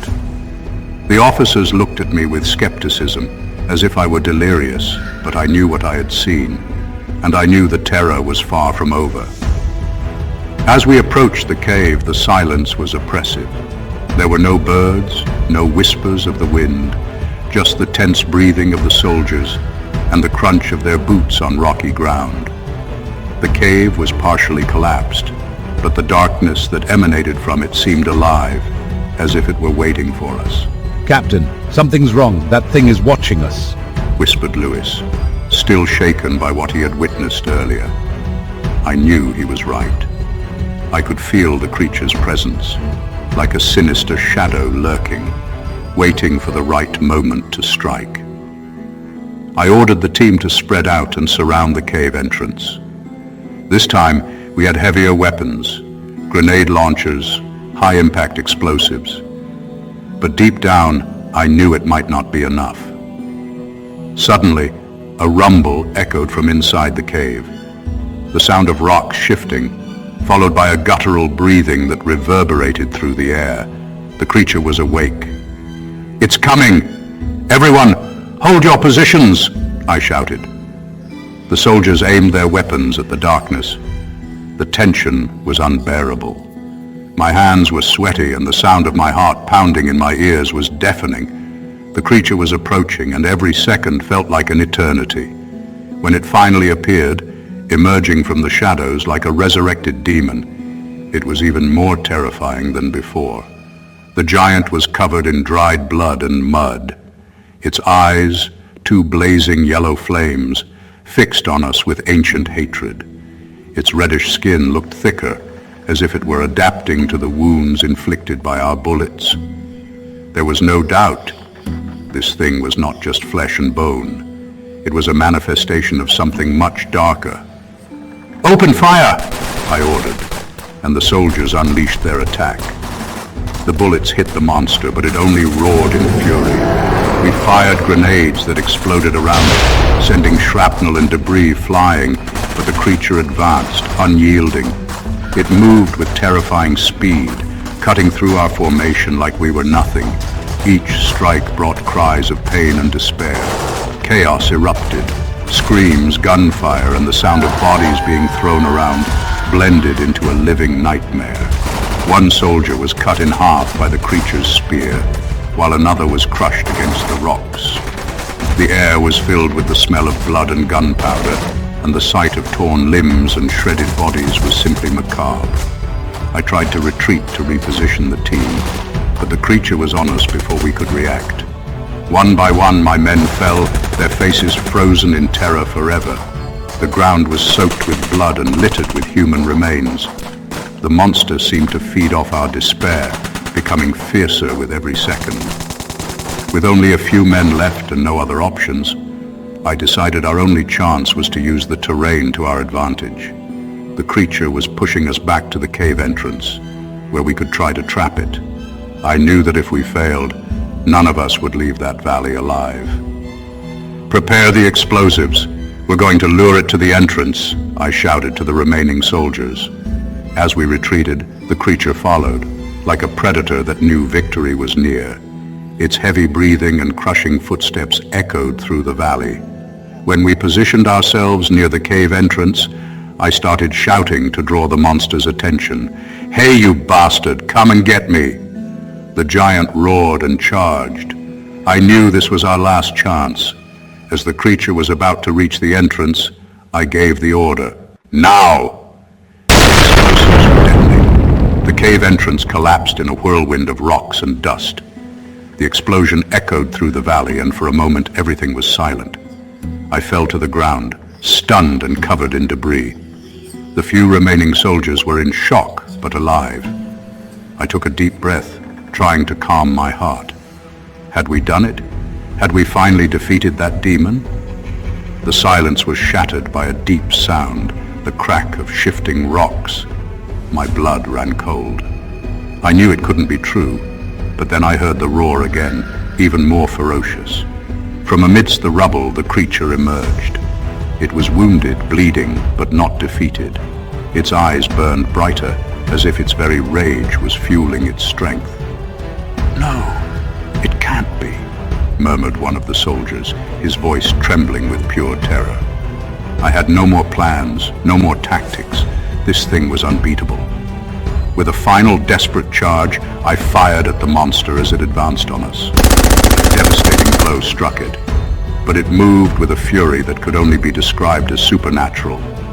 My world turned upside down as I was thrown back, my head slamming against a rock. My vision began to blur. I could hear the screams of my men, the sound of bones breaking, until the final silence took over. When I opened my eyes, I was lying down, covered in blood and dust. Around me, the torn bodies of my comrades were all that remained. I don't know how, but I managed to get up. The creature was there, still furious, but something had changed. It hesitated for a moment, as if re-evaluating the situation. This was my chance. I started running down the mountain, the sound of the creature's footsteps still chasing me. I was injured. Every part of my body was in pain, but I couldn't stop. Every time I looked back, I saw those yellow eyes following me, like flames burning in the dark. I knew that if I stopped for even a second, it would be the end. The shadows closed in around me, and the sound of crushing footsteps grew closer. When I finally saw the base, relief was cut short by pain. I collapsed to the ground, knowing that the end was near. The giant stopped a few feet away from me, as if assessing my defeat. Its eyes glowed with an ancient malice, but something made it hesitate. It vanished into the darkness, returning to the valley it should never have left. I was rescued by a search team, but I was in shock. I had survived, but the cost was too high. When I finally woke up in a hospital, the memories of the creature still haunted me. The officers tried to question me, but how could I describe something that seemed to come out of a nightmare? I knew no one would believe me, but the horror was far from over. Days later, reports of disappearances began to emerge from the vicinity of the mountains. The creature wasn't confined to that cave. It was free, hunting in the shadows, waiting for its next victim. I knew this couldn't be contained by men. The world wasn't ready to face what emerged from the dark valley, and I knew that one day it would return. My name is Richard Garrison. You've probably heard of the Philadelphia experiment, the one that supposedly made an entire ship vanish, leaving its crew fused with metal or driven insane. Most people think it's just an urban legend or a conspiracy theory, but I'm here to tell you it's real. And what you've heard? It's only part of the truth. The full truth is something you won't want to know. And believe me, I'm not here to convince you. I'm here to warn you. You may not believe it, but by the time you finish hearing this story, you'll wish it was all a lie. To understand the horror I'm about to describe, you need to know that it all began with a simple letter. The letters began arriving without warning. At first, they were just disjointed phrases scribbled on worn paper. They are coming back. The portal is opening. The breach was never sealed. At first, I thought it was some prank, but the letters kept coming, each stranger than the last. They contained diagrams and drawings of circuits and patterns that made no sense. Things I had never seen before. Everything changed the night I received the last letter. It said, "You have been chosen. They are already watching." That same night I had the first vision. It wasn't an ordinary dream. I was in a place that didn't feel like our world. A void with no sky or ground, just a choking green mist. Shadows moved around me in impossible directions. Then I heard the screams of men in pain and despair, echoing through the emptiness. I saw their faces twisted in agony, being dragged by something unseen into the depths of that fog. When I woke up, I was drenched in cold sweat, and the air smelled like ozone, as if lightning had struck inside my room. But the worst was yet to come. A few days later, a man knocked on my door. He was in terrible shape, thin, with deep-set eyes and skin that looked almost gray. He seemed like someone who hadn't slept in a very long time. Are you Dr. Garrison? He asked in a raspy, trembling voice. When I confirmed, he continued, I was one of the sailors on the USS Eldridge. I saw what happened that day. They sent us to hell and brought us back, but we didn't return alone. I invited him in and he began to recount what he had lived through. He talked about the green mist that engulfed the ship, the screams of men being fused with metal, and the creatures he saw in the fog, distorted shadows with hollow eyes watching everything with insatiable hunger. The experiment opened a portal, he said, his eyes wide with fear. It wasn't meant to create invisibility as everyone believes. It was meant to break the barriers of space and time. But what we did was tear the veil between dimensions. We opened a door to something that shouldn't exist, and now they want out. When he left, I was overcome by a profound sense of dread. From that night on, I started to feel as if something was following me. There was always a shadow at the corner of my vision, always disappearing when I tried to look directly at it. But that was just the beginning. The nightmares became constant. I found myself in the middle of the mist, surrounded by human figures, their bodies distorted as if made of rubber, with elongated limbs and faces frozen in pure horror. They called out to me by name, begging for help, but I couldn't do anything. It was as if I were trapped in an endless cycle of suffering, unable to escape. When I woke up, the smell of ozone still lingered in the air, and sometimes I felt a chilling cold, as if I were being watched. The lights in my house began to flicker for no apparent reason. I heard crackling noises and whispers coming from the walls, like something or someone trapped inside, trying to get out. One night, while trying to make sense of what was happening, I saw the thing that had been tormenting me for the first time. It was a tall, slender figure, cloaked in shadows, with glowing red eyes staring at me from the corner of my bedroom. It just stood there watching me, motionless. I tried to move, but it was as if something was holding me down in bed. The air was so heavy I could barely breathe. Finally, I managed to turn on the light, and the figure vanished. But the terror remained. I decided to dig deeper. I began tracking down survivors of the experiment. Most were dead, suicides, disappearances, or confined to psychiatric hospitals. But I found a few who were still alive, or at least still breathing. One of the survivors, a former sailor, was in a psychiatric ward. When I found him, he was huddled in the corner of a padded room, muttering nonsense. But when he noticed I was there, his eyes widened. You've been touched too, haven't you? They marked you like they did us. Now they'll hunt you until they take you. He told me how he saw his friends pulled into the ship's walls, as if the very structure were alive and hungry. But the worst was what he said next. Some of us never came back. They were taken to the other side. I hear their screams every night. They want to be freed, but they're not human anymore. Those words echoed in my mind. I couldn't stop thinking about it, and the feeling of being followed intensified. The shadows in the corners of the house began to take shape. Some nights, I saw distorted faces emerging from the walls, as if they were trying to break through. I barely slept, and when I did, I woke up in the middle of the night with my heart pounding and the air thick with terror. At one point, I decided to stop fighting the fear and went looking for answers. I located a scientist who had worked on the original project. She was living isolated in a cabin in the mountains. When I got there, I found a woman on the brink of insanity, with vacant eyes and skin as pale as a corpse. What we did was a terrible mistake. We thought we were creating a field of invisibility, but we opened a window to something beyond our understanding. We saw the other side, where time and space are distorted. They saw us too, and now they want to cross. I asked about the missing men and she laughed, a bitter, desperate laugh. They didn't disappear. They were taken, but the place they were taken to changed them. They're not human anymore, but they want to come back to our world. From that point on, my sanity began to unravel. I could no longer trust what I saw. I started having hallucinations. Or at least, I thought they were hallucinations.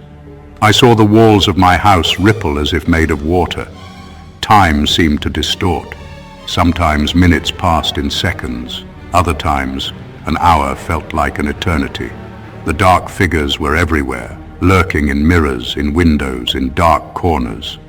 One night, while in my study, the cracks in the walls began to open again. I saw a skeletal hand emerge from one of these cracks, grasping at the air as if searching for something or someone. Fear paralyzed me. There was nowhere to run. Shadows began to move across the floor like a thick fog, and the hooded figure emerged from within them. "You cannot escape," a voice whispered in my mind. "You are already with us." Suddenly I was pulled into the crack. I don't know how to explain what happened next, but I found myself in a place where logic did not apply. The sky was a twisted mass of impossible colors, and the ground was a grotesque mixture of metal, flesh, and bone. Figures crawled across the floor, men and creatures that had once been human but were now just echoes of suffering. They reached out to me as if begging to be released. The pain was unbearable. I felt my skin burn as if it were being stretched and twisted in all directions at once. I heard voices laughing and screaming at the same time, a cacophony of madness. And then the hooded figure appeared before me again. "You belong to us," it whispered, and I felt my mind shatter. Somehow I was pushed back into my reality. I fell to the floor of my study, drenched in sweat and with a metallic taste of blood in my mouth. The cracks in the walls began to close, but I knew it wasn't over. Now I'm trapped in a spiral of madness. I can no longer distinguish between what is real and what is illusion. Sometimes it feels like I'm living in a world that is falling apart around me, as if reality itself is being corroded. The shadows still watch me. They're getting closer, and I know they're waiting for the right moment to pull me back. I'm writing this as a final warning. What was done that day in 1943 opened something that should never have been opened. Whatever crossed into our world is feeding on fear, madness, and suffering, and it won't stop until everyone is consumed. I feel the air growing colder, the lights flicker again, and the smell of rotting flesh is stronger than ever. I hear footsteps upstairs. They are here. They've finally come for me. If you're hearing this, stop now. Go no further. Do not investigate anymore. The portal was never closed. It's still open, and they are always lurking, waiting for any breach to cross. The floor begins to tremble as I write these last words. The cracks are opening again, and I can see the figures emerging from the shadows. They are smiling, with empty eyes and sharp claws. I feel the pain return, as if being pulled by invisible hooks. They have come for me. If I disappear, do not try to find me. Just remember, what happened that day was the beginning of the end. There is nowhere to run. Hell has been unleashed on earth, and it is growing. If you're reading this, then the truth has finally been revealed. But I'm sorry to say that if you've come this far, it's already too late to escape. I knew this moment would come. I knew they would come for me. Now, as I write these words, I feel the end is near. They are already here. There is no escape. As the cracks widened in the walls of my study, I saw the shadows writhing and taking shape. The figures that had haunted me were finally crossing into our world. Their faces were a gruesome mix of decayed flesh and molten metal, with hollow eyes that seemed to suck in any light around them. Their elongated, distorted arms reached toward me, moving with a slow, deliberate motion, as if savoring every second of my terror. I tried to run, but the ground shook violently, crumbling beneath my feet. I felt an irresistible force pulling at me, like the very air was being sucked into that dark chasm. Before I could react, the shadows enveloped me, and everything around me began to disintegrate. I was being dragged to the other side, to the place where those who had disappeared were imprisoned, a prison forged from pain and despair. When I opened my eyes, I was no longer in my study. I was in a place that defied all logic, a space where the sky twisted in impossible colors, and the ground was a grotesque blend of pulsating flesh, rusted metal, and broken bones. Creatures crawled around, twisted shadows that looked like fragments of forgotten nightmares. The sound was the most unsettling, a constant murmur, like a litany of thousands of voices whispering all at once, accompanied by distant moans and screams. There was a buzzing in the air, as if the very fabric of this place was vibrating, ready to collapse. I saw the crew of the USS Eldridge. They were there, fused to the ground, their bodies stretching and contorting without end, as if made of melted rubber. They screamed for help, but their voices were muffled as if coming from a distant place. They were trapped in an endless cycle of torment, condemned to an eternity of suffering. I knew I was next. I felt my body starting to break apart, my bones snapping and my skin burning as I was pulled deeper into this nightmare. That's when I heard the voice of the entity that had tormented me from the beginning. Welcome to the True Abyss, Garrison. This is the heart of what you helped to open. It was as if the voice was inside my head, twisting my thoughts, distorting my perception. I could feel the creatures around me watching, eager to feed on my sanity. Then the entity revealed its true plan. What had been triggered by the Philadelphia experiment was not just an isolated mistake. It was the first step towards something much larger.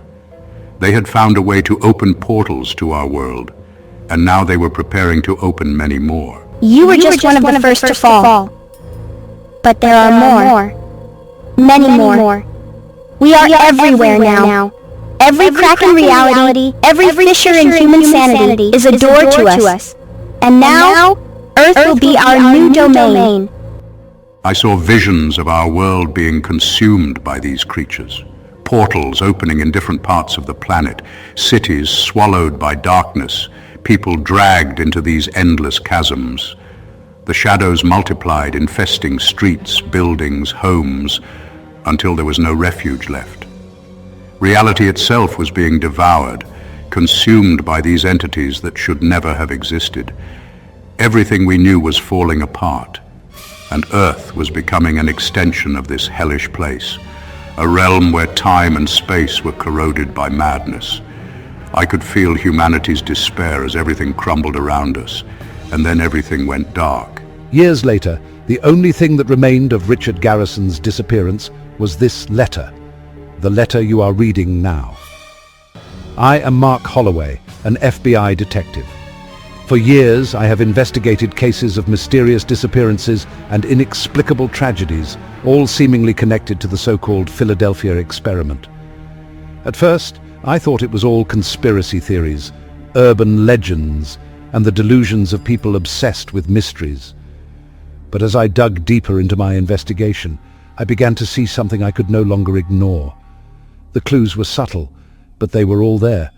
Reports of people seeing shadows on the walls, inexplicable cracks appearing in buildings, lights flickering in sync across different parts of the world. These events, though scattered, always led to a common point: Garrison's story and the experiment that opened something that should never have been touched.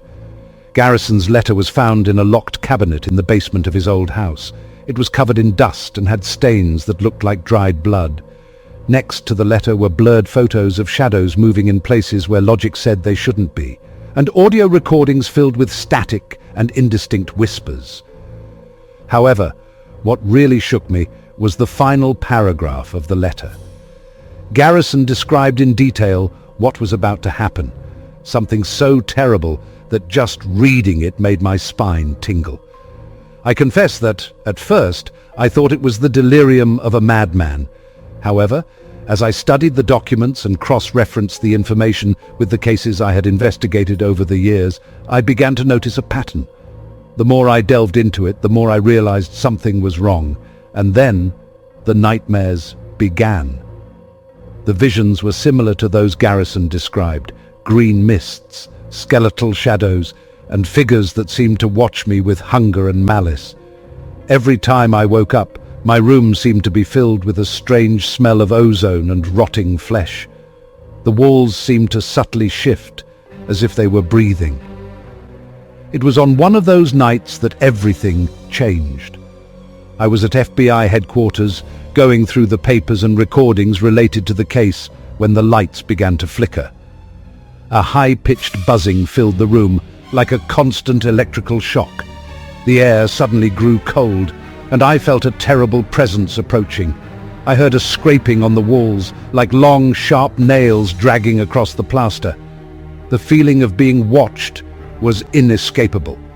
I lifted my head, and that's when I saw it. In the dark corner of the room, a tall, slender shadow with glowing red eyes was watching me with a twisted smile. I tried to reach for my gun, but my movements were slow, as if I was submerged in dense water. Every second felt like an eternity as the figure drew closer. The environment around me began to disintegrate. The walls cracked, and through the fissures I could see another world, the same place Garrison had described. It was a living nightmare, a chaos where the ground pulsed and writhed like living flesh, and formless shadows crawled seeking victims. "You opened the door, Mark," a voice whispered in my mind, echoing with a malevolent tone. "Now it's your turn to fall." Before I could react, I felt an invisible force pulling me toward those cracks. My body was dragged into the abyss, and what I saw on the other side is something I hope no one else will ever have to witness. I screamed for help, but my words were swallowed by the void. When my colleagues arrived, they found the room overturned, Garrison's letter on the floor, and claw marks etched into the walls. These are the last words I can leave for whoever comes after me. If you have found this letter, know that it is already too late. They are here. They are everywhere, waiting for cracks. It is no longer a question of if, it is only a question of when. The earth is being corrupted from within. Every nightmare, every shadow in the corner of your eye is a fissure in reality. They are opening portals all over the planet, one by one, and soon there will be nowhere left to hide. When you feel a chill down your spine, when the lights start flickering, when the whispers become too clear to ignore, know that they are coming for you too. You have been marked just as I was. I see now, even as I write, the cracks opening once more. They have found me. There is nowhere left to run. I can only hope that somehow someone will read this and manage to survive longer than I have. The earth is being consumed, and when they are done, what remains will no longer be our world. It will be theirs. They are already here.